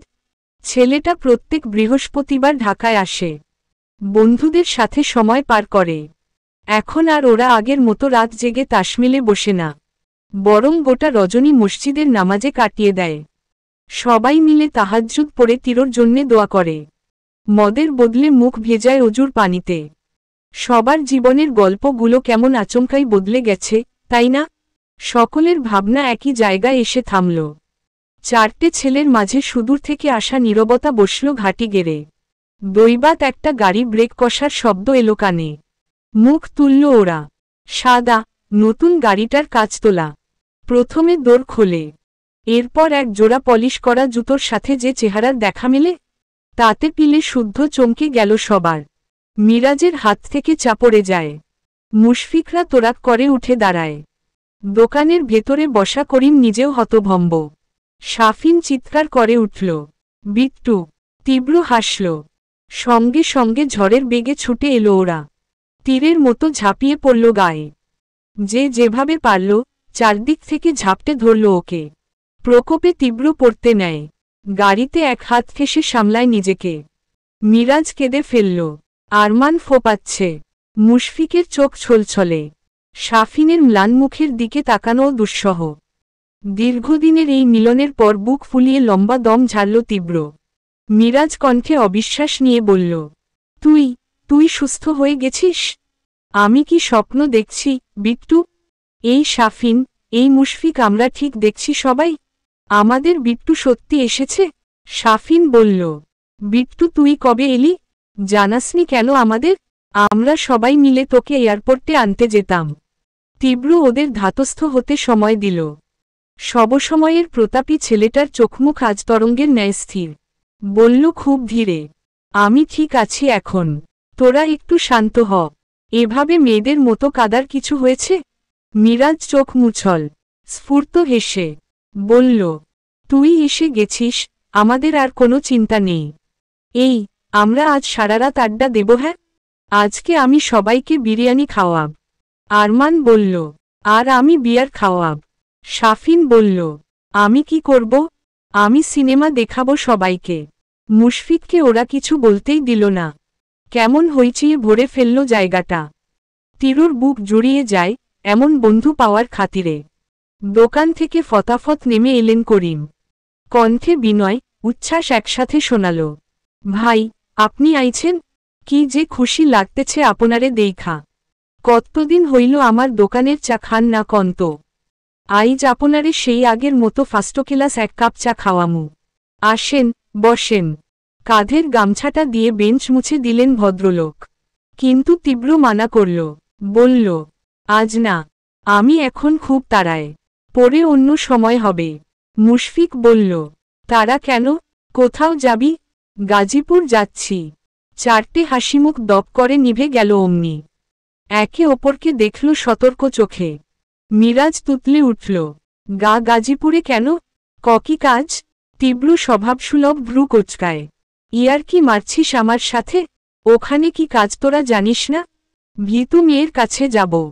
ওদের চেহারা আরও রক্তশূন্য হয়ে আসে। আবার দেখল একে অন্যকে। শাফিন আমতা আমতা করে বলল, বলছিলাম যে, বিট্টু সবে তো ফিরলি, আজ না গেলে হতো না? পরে না হয়। তীব্র চড়া কণ্ঠে বলে, না, পরে যাব কেন? মুশফিক শাফিনের সাথে ফিসফিস করে বলল, ওকে তো আটকানো যাবে না রে। কি করব এখন? বুঝতে পারছি না, কিন্তু ওখানে গেলে তো সর্বনাশ হয়ে যাবে। এক কাজ করি, চল আমরাও ওর সাথে যাই।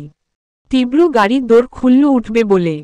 মুশফিক ধরফর করে বলল, বিট্টু, আমরাও সাথে যাই। ও মানা করল না, বলল, আয়। সবাই অসহায় শ্বাস টানল। বাধ্য হয়ে চটজলদি উঠল গাড়িতে। তীরুর শরীর এখনও আগের মতো সবল হয়নি। পুরোপুরি রিকভার করতে সময় লাগবে কিছু। স্ট্রেস নেওয়া একেবারেই নিষেধ। সেজন্যে জামশেদ সাথে ড্রাইভার দিয়ে দিয়েছেন। এতটা পথ যেতেই দিতেন না। কিন্তু নাছোড়বান্দা ছেলের সাথে কোনোদিন জোর খেটেছে তার? ভীতু মেয়ের হদিস না নিয়ে সে তো ক্ষান্ত হবে না। তীব্র সামনে বসে, পেছনে মিরাজরা। একটু পরপর ফিসফিস করছে সবাই। কথার শেষ একটাই, বিট্টুকে যদি আটকানো যেত। একটা সময় তীব্র ড্রাইভারকে বলল, একটা ফুলের দোকান দেখে দাঁড় করাও। ভদ্রলোক তাই করলেন।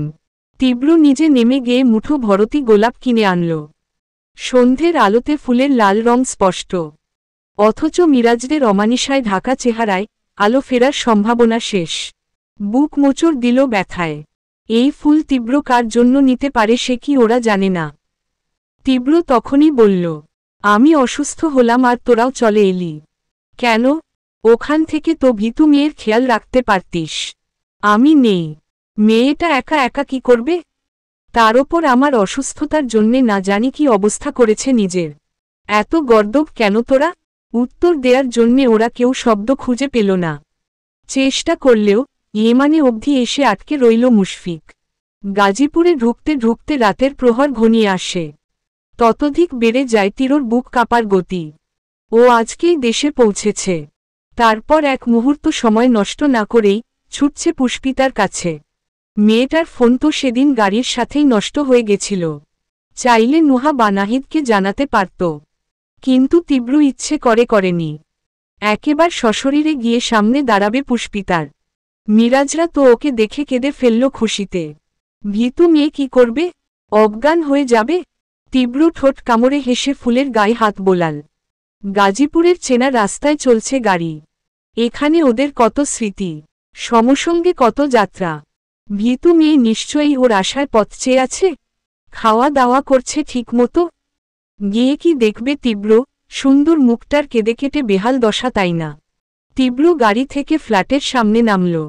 ঠোঁট ফুলিয়ে মুক্ত একটা শ্বাস নিল, তারপর পেছনে হাস্যহীন নেমে দাঁড়ায় ওরা। তীব্র দাঁড়াল না, ত্রস্ত পায়ে গেট পেরিয়ে ঢুকল ভেতরে। নাহিদ এখনও অফিস থেকে ফেরেনি। আয়েশা সবে এসেই ফ্রেশ হতে ঢুকেছেন। নুহা পড়ছিল। হঠাৎ কলিং বেল বাজে। ও চেঁচাল, লিমা, দেখো তো কে। লিমার বয়স 13। নুহার ফুপি ওকে গ্রাম থেকে সাথে নিয়ে এসেছেন। কাজ খুঁজছিল, তাই আয়েশা ওনাদের বাসায় রেখেছেন মেয়ের সাথে থাকার সুবিধার্থে। দরজা খুলল মেয়েটা। অচেনা মুখগুলো দেখে ভ্রু কুঁচকে বলল, কারা আপনারা? ওপাশের মানুষটা জবাব দিল না। ছোট্ট লিমাকে পাশ কাটিয়ে ঢুকে পড়ল ঘরে। মেয়েটা ঘাবড়ে গেল, আর্তনাদ করে বলল, কি হইল, ভিতরে আইছেন কেন? ক্যাডা আপনি? আওয়াজ কানে গেল নুহার। সূচক শব্দ করল সে। এই মেয়েটাকে কতবার বলেছে আগে লুকিং গ্লাসে দেখে নিতে। তা না, প্রত্যেকবার গিয়েই ফট করে দরজা খুলে দেয়। ও অতিষ্ঠ চিত্তে উঠে এলো। কিন্তু এ ঘরে আসা মাত্রই পদযুগল থমকে গেল স্থানে। তীব্র এদিক ওদিক দেখছে। হন্যে দৃষ্টি নুহার দিকে যেতেই মৃদু হাসল। মেয়েটা স্তম্ভিত আওড়াল, ভাইয়া। তারপর ছুটে এসে সামনে দাঁড়াল। পুরো তীরতে চোখ বুলিয়ে বলল, আপনি সুস্থ হয়ে গেছেন? আল্লাহ, কবে ফিরেছেন দেশে? আমি নাহিদকে কতবার বলেছি একবার আপনাকে দেখার ব্যবস্থা করে দিতে। ও তো আঙ্কেলকে ভিডিও কলও করত, কিন্তু আঙ্কেল। আপনি দাঁড়িয়ে কেন? বসুন না। নুহার অর্ধেক কথাই অস্পষ্ট। খুশির চোকমকে প্রভা চেহারায় পরিষ্কার। চেয়ার এগিয়ে দিল, কখনো সোফা দেখাল। চেঁচিয়ে মাকে ডাকল কবার। মিরাজরা কাচুমাচু মুখে পাশেই দাঁড়িয়ে। কিন্তু তীরর তো এসবে মন নেই। তার চোখ অন্য কোথাও। বুকের উৎকণ্ঠা চেপে রাখতে ব্যর্থ সে। জিজ্ঞেস করল, ও কোথায়? ব্যাস। নুহার হাসি শেষ। জলজলে মুখবিবর সহসা কেমন মলিন হয়ে গেল। তীরর হদিস থামল না। প্রশ্ন করেও জবাবের আশায় থাকেনি। গলা তুলে ডাকল, ভীতু মেয়ে, ভীতু মেয়ে। ওদিকটা নিস্তব্ধ। কোনো সাড়া এলো না। তীব্র ফিরল পেছনে। বলল, ভীতু মেয়ে বাসায় নেই, নুহা। মেয়েটা মাথা নাড়ল। এত রাতে কোথায় গেছে? নুহা সময় নিল। ধীরুজ জবাব দিল, পুষ্পিতা এখানে থাকে না। তীরর কপালের রেখা প্রগাঢ়। চোখে মুখে বিভ্রম। থাকে না মানে? নুহা আর চোখে মিরাজদের দিকে দেখল একবার। মুশফিক কিছু বলতে চাইল। হাঁ করতে গেলে আটকাল তীব্র। কণ্ঠ পুরু করে বলল, কি হলো? আমি তোমায় কিছু জিজ্ঞেস করছি, নুহা। ভীতু মেয়ে এখানে থাকে না মানে কি? ওর মনি কি ওকে নিয়ে গেছে? নুহা মাথা নিচু করল। গলার খাজে থুতনি ঢোকানোর চেষ্টা। কাপা গলায় উচ্চারিত কিছু লাইন ছিটকে এলো কানে। চোখমুখ খিচে বলল, পুষ্পিতার বিয়ে হয়ে গেছে। সে আমার সন্ধ্যা প্রদীপ। কলমে নুসরাত সুলতানা সেজুতি। 53। তুমি কি আমার সাথে মজা করছ? তীরর কণ্ঠ শক্ত শোনাল। হিমালয় থেকে ধসে পড়ে তুষার খণ্ডের চাইতেও শীতল তার আঁচ। যার তোপে নুহার শীর্ণ দেহ ছলকে ওঠে একটু। চোখ তুলতে চেয়েও পারল না। কথা বলতে গেলে বুঝল শব্দভাণ্ডার থিতিয়ে এসেছে প্রায়। এতটা ভয় তো ওর কোনোদিন কাউকে লাগেনি। মাকেও না। যেদিন তীরর আসল পরিচয় জানল, সেদিনও না। তবে আজকে বুকের এমন উত্তালতা কিসের? ভয়ডরে শুকিয়ে আসা গলার এমন ভাবটাই বা কেন? মেয়েটা ঢোক গিলল। খুব আস্তে ঘাড় নাড়ল দুপাশে। বোঝাল, না। মিরাজের ঘাম ছুটেছে। বাকিরা শঙ্কায় একসা। তীরর তাও বিশ্বাস হল না। কণ্ঠে বিরক্তি ঢেলে বলল, নুহা, আমি 7 মাস পর পুষ্পিতার কাছে এসেছি। দেশে ফিরে এক দণ্ড সময় নিয়ে বিশ্রামও করিনি। হ্যাভ ইউ এনি আইডিয়া ওকে দেখার জন্যে আমার ভেতরটা কেমন করছে? আদৌ বুঝতে পারছ তুমি? তাহলে এরকম ফালতু মজার মানেটা কি? তোমার মনে হয় আমি এখন এসব ইয়ার্কি সহ্য করার অবস্থায় আছি? ফর গড শেক, তোমার সঙ্গে আমাকে রুড হতে বাধ্য করো না। পুষ্পিতা কোথায়? ডাকো। নুহা অসহায় চোখে চাইল। অক্ষিকুটে এক প্রস্থ জল নিয়ে বলল, আমি মিথ্যে বলছি না ভাইয়া, মজাও করছি না। আমি তো জানি আপনি পুষ্পিতাকে কতটা ভালোবাসেন, তাহলে এরকম জঘন্য মজা আমি কেন করব? তীরর এবার রাগ হল, পৃথিবী জ্বালিয়ে দেয়া রাগ। দাঁত পিষে শ্বাস ফেলল সে।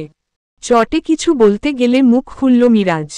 বলল, নুহা ঠিক বলছে রে বিট্টু, পুষ্পিতার সত্যিই বিয়ে হয়ে গেছে ওর মনির বান্ধবীর ছেলের সাথে। তীরর চোখমুখ পাল্টাল, বদলে গেল মুখের পেশি। কোথা হতে কিছু একটা সাই করে এসেই বসল ঠিক বক্ষভাগে। একটু আগের লৌহ কণ্ঠ সহসা ভীষণ ধীরুজ হয়। সামান্য হেসে বলে, তোরা সবাই মিলে কিছু একটা প্ল্যান করেছিস তাই না? কোথায় ভীতু মেয়ে লুকিয়ে আছে? বাসায় না বাইরে?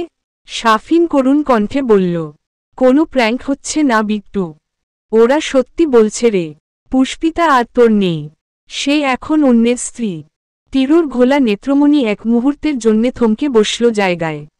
হাত খসে গোলাপের তোড়াটা মাটিতে পড়তেই নুহা নিম্নষ্ঠ দাঁতে পিষে নিল।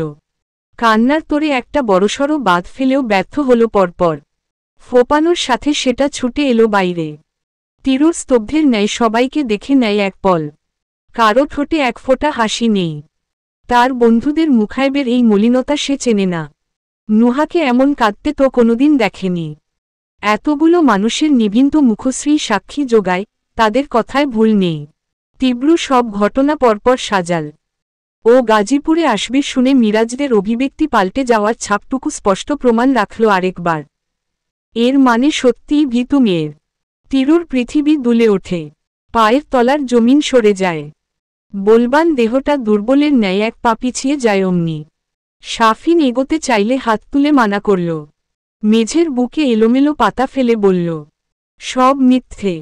পুষ্পিতা আমি ছাড়া অন্য কাউকে বিয়ে করতেই পারে না, আমি অন্তত বিশ্বাস করি না। নুহা চোখ মুছে বলল, আপনি একটু দাঁড়ান, আমি আসছি। শোবার ঘরের দিকে ছুটে গেল মেয়েটা। তীব্র শূন্য চোখে চেয়ে রয় সে পথে। রুদ্ধ মস্তকে সচল কিছু নেই। এই তো কিছুদিন আগে যে মেয়েটা তাকে আষ্টেপৃষ্ঠে জড়িয়ে ধরে বলল, কোনোদিন ছেড়ে যাবে না, সে হুট করে অন্যের বউ হবে? এত সহজ সব কিছু? না না, ভীতু মেয়েকে তীব্র চেনে। যে কেউ যা কিছু বললেই হল। নিজের ভালোবাসার প্রতি তীরর বিশ্বাস নেই। তীরর সুস্থির দম জোরালো হল। নিঃশ্বাসের ফ্যাসফ্যাসে আওয়াজ স্পষ্ট। ঘন ঘন জিভে ঠোঁট ভিজিয়ে দেখল এদিক ওদিক। তার ভেতরের উন্মাদনা হয়তো বুঝল আরমান। হাত ধরে বলল, তুই বস বিট্টু, একটু বস। ওরা কি বলছে আরমান? ভীতু মেয়ে কেন বিয়ে করবে? ও তো আমাকে ভালোবাসে, তাই না? আরমান ভেজা গলায় বলল, একটু বস তুই প্লিজ। অশান্ত তীরকে ধরে কোনোমতে সোফায় বসাল আরমান। এর মাঝেই এসে দাঁড়াল নুহা। একটা খাম বাড়িয়ে দিয়ে সময় নিল একটু। থেমে থেমে বলল, এটা পুষ্পিতা আপনাকে দিতে বলেছিল। দেয়ার সময় নুহার হাত যতটা কাঁপল, তার চেয়েও অধিক কাঁপল তীরর শক্ত শরীর। থরথরে আঙুল নিয়ে খামটা ধরল সে। বুক কাঁপছে, পরিষ্কার হৃৎপিণ্ডের বিকলতা। আস্তে ধীরে খামের পিন ছুটিয়ে ভেতরে হাত দিতেই বেরিয়ে আসে কাগজে লেখা কয়েক লাইনের চিঠি। পেছনে আরেকটা কিছু ঝুপ করে মেঝেতে পড়ে যায়। তীব্র সেদিকে দেখল না। পুষ্পিতার হাতের লেখা সে চেনে। ক্লাসে বহুবার দেখেছিল। তার মনোযোগ এখানেই। চিঠিটা মেলতে গিয়েও থমকায় একবার। মন দিয়ে চায় ভেতরে এমন কিছু না থাকুক যেটা সহ্য করার ক্ষমতা ওর নেই। তীব্র মাথা নুয়ে শ্বাস নিল, যেন জোর বাড়াল বুকের। তারপর ঝট করে কাগজটাকে মেলে ধরল সামনে। শুরুতে কোনো সম্বোধন করলাম না, কারণ যখন আপনি চিঠিটা পড়বেন তখন আপনাকে সম্বোধন করার মতো কোনো অধিকার থাকবে না আমার। জানি চিঠিটা পড়ার পর আপনি আমাকে ঘৃণা করবেন, হয়তো কখনো আমার মুখ দেখারও ইচ্ছে হবে না। কিন্তু সত্যি এটাই, আমি মনির বিরুদ্ধে যেতে পারিনি। কি করে যাব বলুন? ওই মানুষটা আমাকে এতিমাখানা থেকে এনে মায়ের মতো আদর স্নেহ দিয়ে বড় করেছে। কোনোদিন নিজের ছেলেমেয়ের থেকে আমায় আলাদা করে দেখেনি। সেই মনি যখন এসে বলল আপনাকে ভুলে যেতে, সে চায় না আমি কোনো মাস্তানের বউ হই, তখন আর আমি মুখের ওপর না বলতে পারিনি। 19টা বছর যে ভালোবাসল দুদিনের ভালোবাসার জন্যে তাকে আমি ফেরাই কি করে? তাই মনির সিদ্ধান্তকেই আমি মাথা পেতে নিয়েছি। আপনি আরও অনেক ভালো মেয়ে পাবেন। আমি তো আপনার যোগ্য কোনোদিনই ছিলাম না, তাই ভুলে যাবেন আমাকে। ধরে নেবেন, পুষ্পিতা আপনার জীবনে আসা একটা দুঃস্বপ্ন ছিল। আমি সুখে আছি, আপনার সুখও কাম্য রইল। ইতি পুষ্পিতা। চিঠি শেষ। নিচে কলমের একটা দাগও নেই। বাকরুদ্ধ তীব্র বরফের ন্যায় জমে রইল কিছুক্ষণ। পুষ্পিতার লেখা একটা লাইন তুখোর ভাবে বেজে চলল মাথায়। 19টা বছর যে ভালোবাসল, দুদিনের ভালোবাসার জন্যে তাকে আমি ফেরাই কি করে? ছেলেটা টের পেল তার বুক আর কাঁপছে না, বরং আস্ত শরীরটা রক্ত জমাটের ন্যায় ঠান্ডা হয়ে আসছে। কোনো কিছু কানে যাচ্ছে না, চেয়েও শুনতে পাচ্ছে না। তীব্র সব কেমন ঝাপসা, স্বচ্ছতাহীন।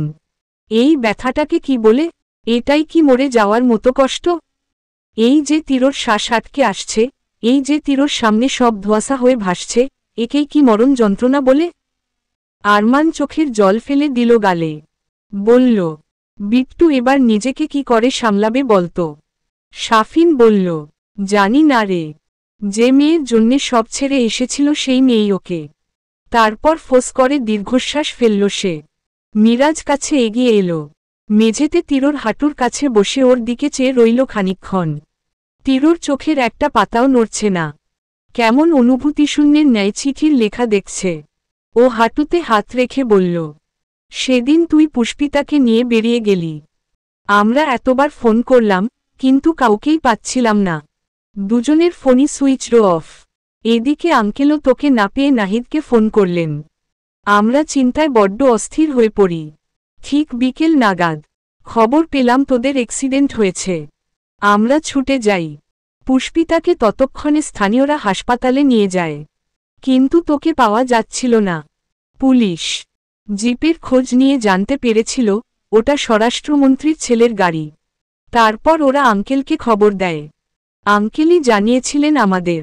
পুলিশ সন্দেহ করে তুই হয়তো নদীতে পড়ে গেছিস। যদিও নদীর গভীরতা কম, কিন্তু তোর মাথার অত গভীর চোটের জন্যে তুই তখন একটা লাশের থেকে কম কিছু ছিলি না। নদী থেকে উদ্ধার করা মাত্রই আঙ্কেল তোকে সোজা ঢাকায় নিয়ে যায়। আমরাও সাথে যাই। পুষ্পিতার খবর নিলাম, শুনলাম ও বেঁচে আছে। নুহা, আয়েশা আন্টি, ওর মনি সবাই ছিল ওর কাছে। আমরা তোকে নিয়ে ব্যস্ত হয়ে পড়ি। নাহিদও আমাদের সাথে ছিল। তোর অবস্থা এত খারাপ, ডাক্তার কোনো ভরসাই দিতে পারছিলেন না। আন্টির কান্নাকাটি, এমনকি আঙ্কেলও ভেঙে পড়লেন। ওই সময় আমরা সবাই হাসপাতালেই ছিলাম। এরপর যখন কোনো কিছুতেই কোনো লাভ হচ্ছিল না, আঙ্কেল আর রিস্ক নিতে চাননি। তোকে নিয়ে সিঙ্গাপুরে রওনা করলেন, আর আমরা গাজীপুরে ফিরে আসি। কিন্তু এসে আর পুষ্পিতাকে পাইনি। জানতে পারলাম ওকে ওর মনি নিয়ে গেছে। আঙ্কেল তো দেশে মাঝে কয়েকবার এসেছিলেন, খবর পাই তুই কোমায় চলে গেছিস। কবে জ্ঞান ফিরবে কেউ জানে না। হঠাৎ একদিন পুষ্পিতার মনি এলেন। অ্যাক্সিডেন্টের সময়ই উনি জেনে গেছিলেন তুই কে। খবরে দেখাচ্ছিল তোদের অ্যাক্সিডেন্টের ব্যাপারটা। আর তোর আসল পরিচয় জানার পর উনি তোর সাথে পুষ্পিতার বিয়ে কিছুতেই দেবেন না। আমরা তো নিশ্চিত ছিলাম পুষ্পিতা অন্য কাউকে বিয়ে করবে না। ও তোকে ভালোবাসে। কিন্তু যখন এই চিঠি আর ছবিটা পেলাম না, আমাদেরও সব বদলে গেল রে বিট্টু। অন্যের চিঠি পড়া ঠিক না জেনেও আমরা পড়েছি, শুধুমাত্র পুষ্পিতার দিকটা শুনতে। পুষ্পিতা মনির অমতে যাবে না বলে অন্য একজনকে বিয়ে করে ফেলেছে। ওই মহিলা ভয়ে ছিলেন তুই যদি সুস্থ হয়ে ফিরে কোনো সমস্যা করিস। তাই তোর ফেরার আগেই উনি মেয়েকে বিয়ে দিয়ে ঢাকার বাইরে পাঠিয়ে দিয়েছেন। পুষ্পিতা কোথায় আছে আমরা কেউ জানি না। এমনকি নুহার সাথেও ওর কোনো যোগাযোগ নেই। নুহা বলল, আমি অনেকবার চেষ্টা করেছিলাম যোগাযোগ করতে, কিন্তু আন্টি রাজি হননি। পুষ্পিতার অতীতের কোনো ছা ওর ওপর পড়ুক আন্টি চান না। তীব্র একটা কথাও বলল না। মেঝেতে উল্টো হয়ে পড়ে থাকা কাগজের মতো বস্তুটাকে তুলে চোখের সামনে ধরল। নিভু বিলাতি নয়নজোড়া চমকে উঠল অমনি। ধারালো ছুরির মতো কিছু একটা খণ্ডখণ্ড করল তার পাঁজরটাকে। লাল টুকটুকে বউ সেজে পুষ্পিতা কিছু একটাতে সই করছে। কাবিন নামা নিশ্চয়ই। কদাকার এই দৃশ্যটা তীরর সবকিছু এক লমহায় চুরমার করে দেয়, ভেঙে গুড়িয়ে দেয় ভালোবেসে গড়া তার স্বপ্ন শৃঙ্গটাকে। শাফিন এসে কাঁধে হাত রাখে। তুই ঠিক আছিস বিট্টু? তীব্র চোখ তুলে চাইল। নিষ্প্রাণ চাউনিতে শাফিনের বুক মোচড় দেয়। কিছু বলতে হা করলে তীব্র হাত তুলে মানা করল। উঠে দাঁড়ালো হঠাৎ। সব সময়কার মতন গতিতে আজ দাপট নেই। পদযুগল যেন টেনে হিচড়ে নিচ্ছে। বাইরে যেতে নিলেই আরমান সুধাল। কোথায় যাচ্ছিস? উৎকণ্ঠিত সে। আমি একটু একা থাকতে চাই। তারপর সিঁড়ি বেয়ে সোজা নেমে গেল তীব্র। চলে যাওয়া শরীরটার দিকে ব্যথিত নয়ন মেলে রাখল ওরা। গোটা মফস্বল তখনও জেগে। রাস্তা দিয়ে একের পর এক বাহন ছুটে যাচ্ছে। খোলা রাস্তার বুকে টালমাটাল কদমে হাঁটছে তীব্র। হাতের মুঠোয় পুষ্পিতার বউ সাজের ছবিটা। তার চোখের ভাষা দিশাহীন। কোথায় যাচ্ছে, কোন লেনে হাঁটছে কে জানে। মাঝে দু একটা গাড়িতে ধাক্কা লাগতেও লাগেনি। এক ড্রাইভার চেঁচিয়ে গালি দিলেন। অন্যজন কর্কশ ভাষায় বললেন, শালা, দেখে হাঁটতে পারিস না? তীব্র ওসব শুনলই না। শ্রান্তের ন্যায় একটা বিস্তর সফর শেষ করতে রওনা করল সে। চোখ কান সবেতে পুষ্পিতার দখলদারি। মেয়েটা হাসছে, কথা বলছে, কাঁদছে, কখনো কখনো দুষ্টু হেসে বলছে, ইস বখাটে। তীব্র চোখ বুজে ঢোক গিলল। এসে থামল ঠিক সেই জায়গায় যেখান থেকে শুরু হয়েছিল তার সন্ধ্যাপ্রদীপ জ্বলে ওঠার গল্প। উত্তাল শ্রাবণীর তাণ্ডবকে ছাপিয়ে পুষ্পিতা যখন ছুটে এসে হামলে পড়ল বুকে। সব কিছু তুচ্ছ করে বলল, আমি আপনাকে ভালোবাসি স্যার। ধপ করে বসে পড়ল তীব্র। হাঁটুর শক্ত দুই হাড় তখন পিচের দখলে। আজকে বৃষ্টি নেই, মেঘের গর্জনও নেই কোথাও। অথচ তীরর ভেতরটা মেতে উঠল প্রকাণ্ড ঘূর্ণিঝড়ে। টলমলে চোখ তুলে অন্ধকার বসতটাকে দেখল সে। এই গেট, এই রাস্তা, এই বাড়ি সবাই তার ভালোবাসার সাক্ষী। এখান থেকে ওদের কাছাকাছি আসার শুরু। অথচ কি হল? যাকে নিজের চেয়েও প্রচণ্ড ভালোবাসায় মুড়িয়ে দিল তীব্র, সে আর ওর নেই। ও অসুস্থ হতেই অন্য কারো বউ হয়ে গেছে। তীরর নিরেট বনিয়াদ চূর্ণ হয়। বুকের ভেতর ক্লেশের জোয়ার ধেয়ে আসে। ভেঙে যায় পোক্ত সত্তার সমস্ত শক্ত থাকার নিয়ম। হাত থেকে ছবিটাকে ছুঁড়ে ফেলল প্রথমে। অল্প হাওয়ায় উড়ে উড়ে সেটা আবার ওর কাছেই ফিরে এলো। ঠিক চোখের সামনে পড়ে রইল পুষ্পিতার ঝুঁকে সই করার দৃশ্য। তীরর বাম চোখের জলটা অল্প নেমে আসে। গাল ছুঁতে ছুঁতেও দাঁড়িয়ে থাকে। তীরর চোখ তখন ছবিতে। দাঁত চিবিয়ে চিবিয়ে বলল, ছলনাময়ী, বিশ্বাসঘাতিনী। কি করিনি তোর জন্য? বাবা মা, নিজের সব কিছু ছেড়ে এসেছিলাম শুধুমাত্র তোকে পাওয়ার জন্যে। আর তুই আমার অসুস্থতার সুযোগ নিয়ে অন্য কাউকে বিয়ে করে ফেললি। যদি ছেড়েই যাবি ভালোবাসার নাটক করলি কেন? কেন?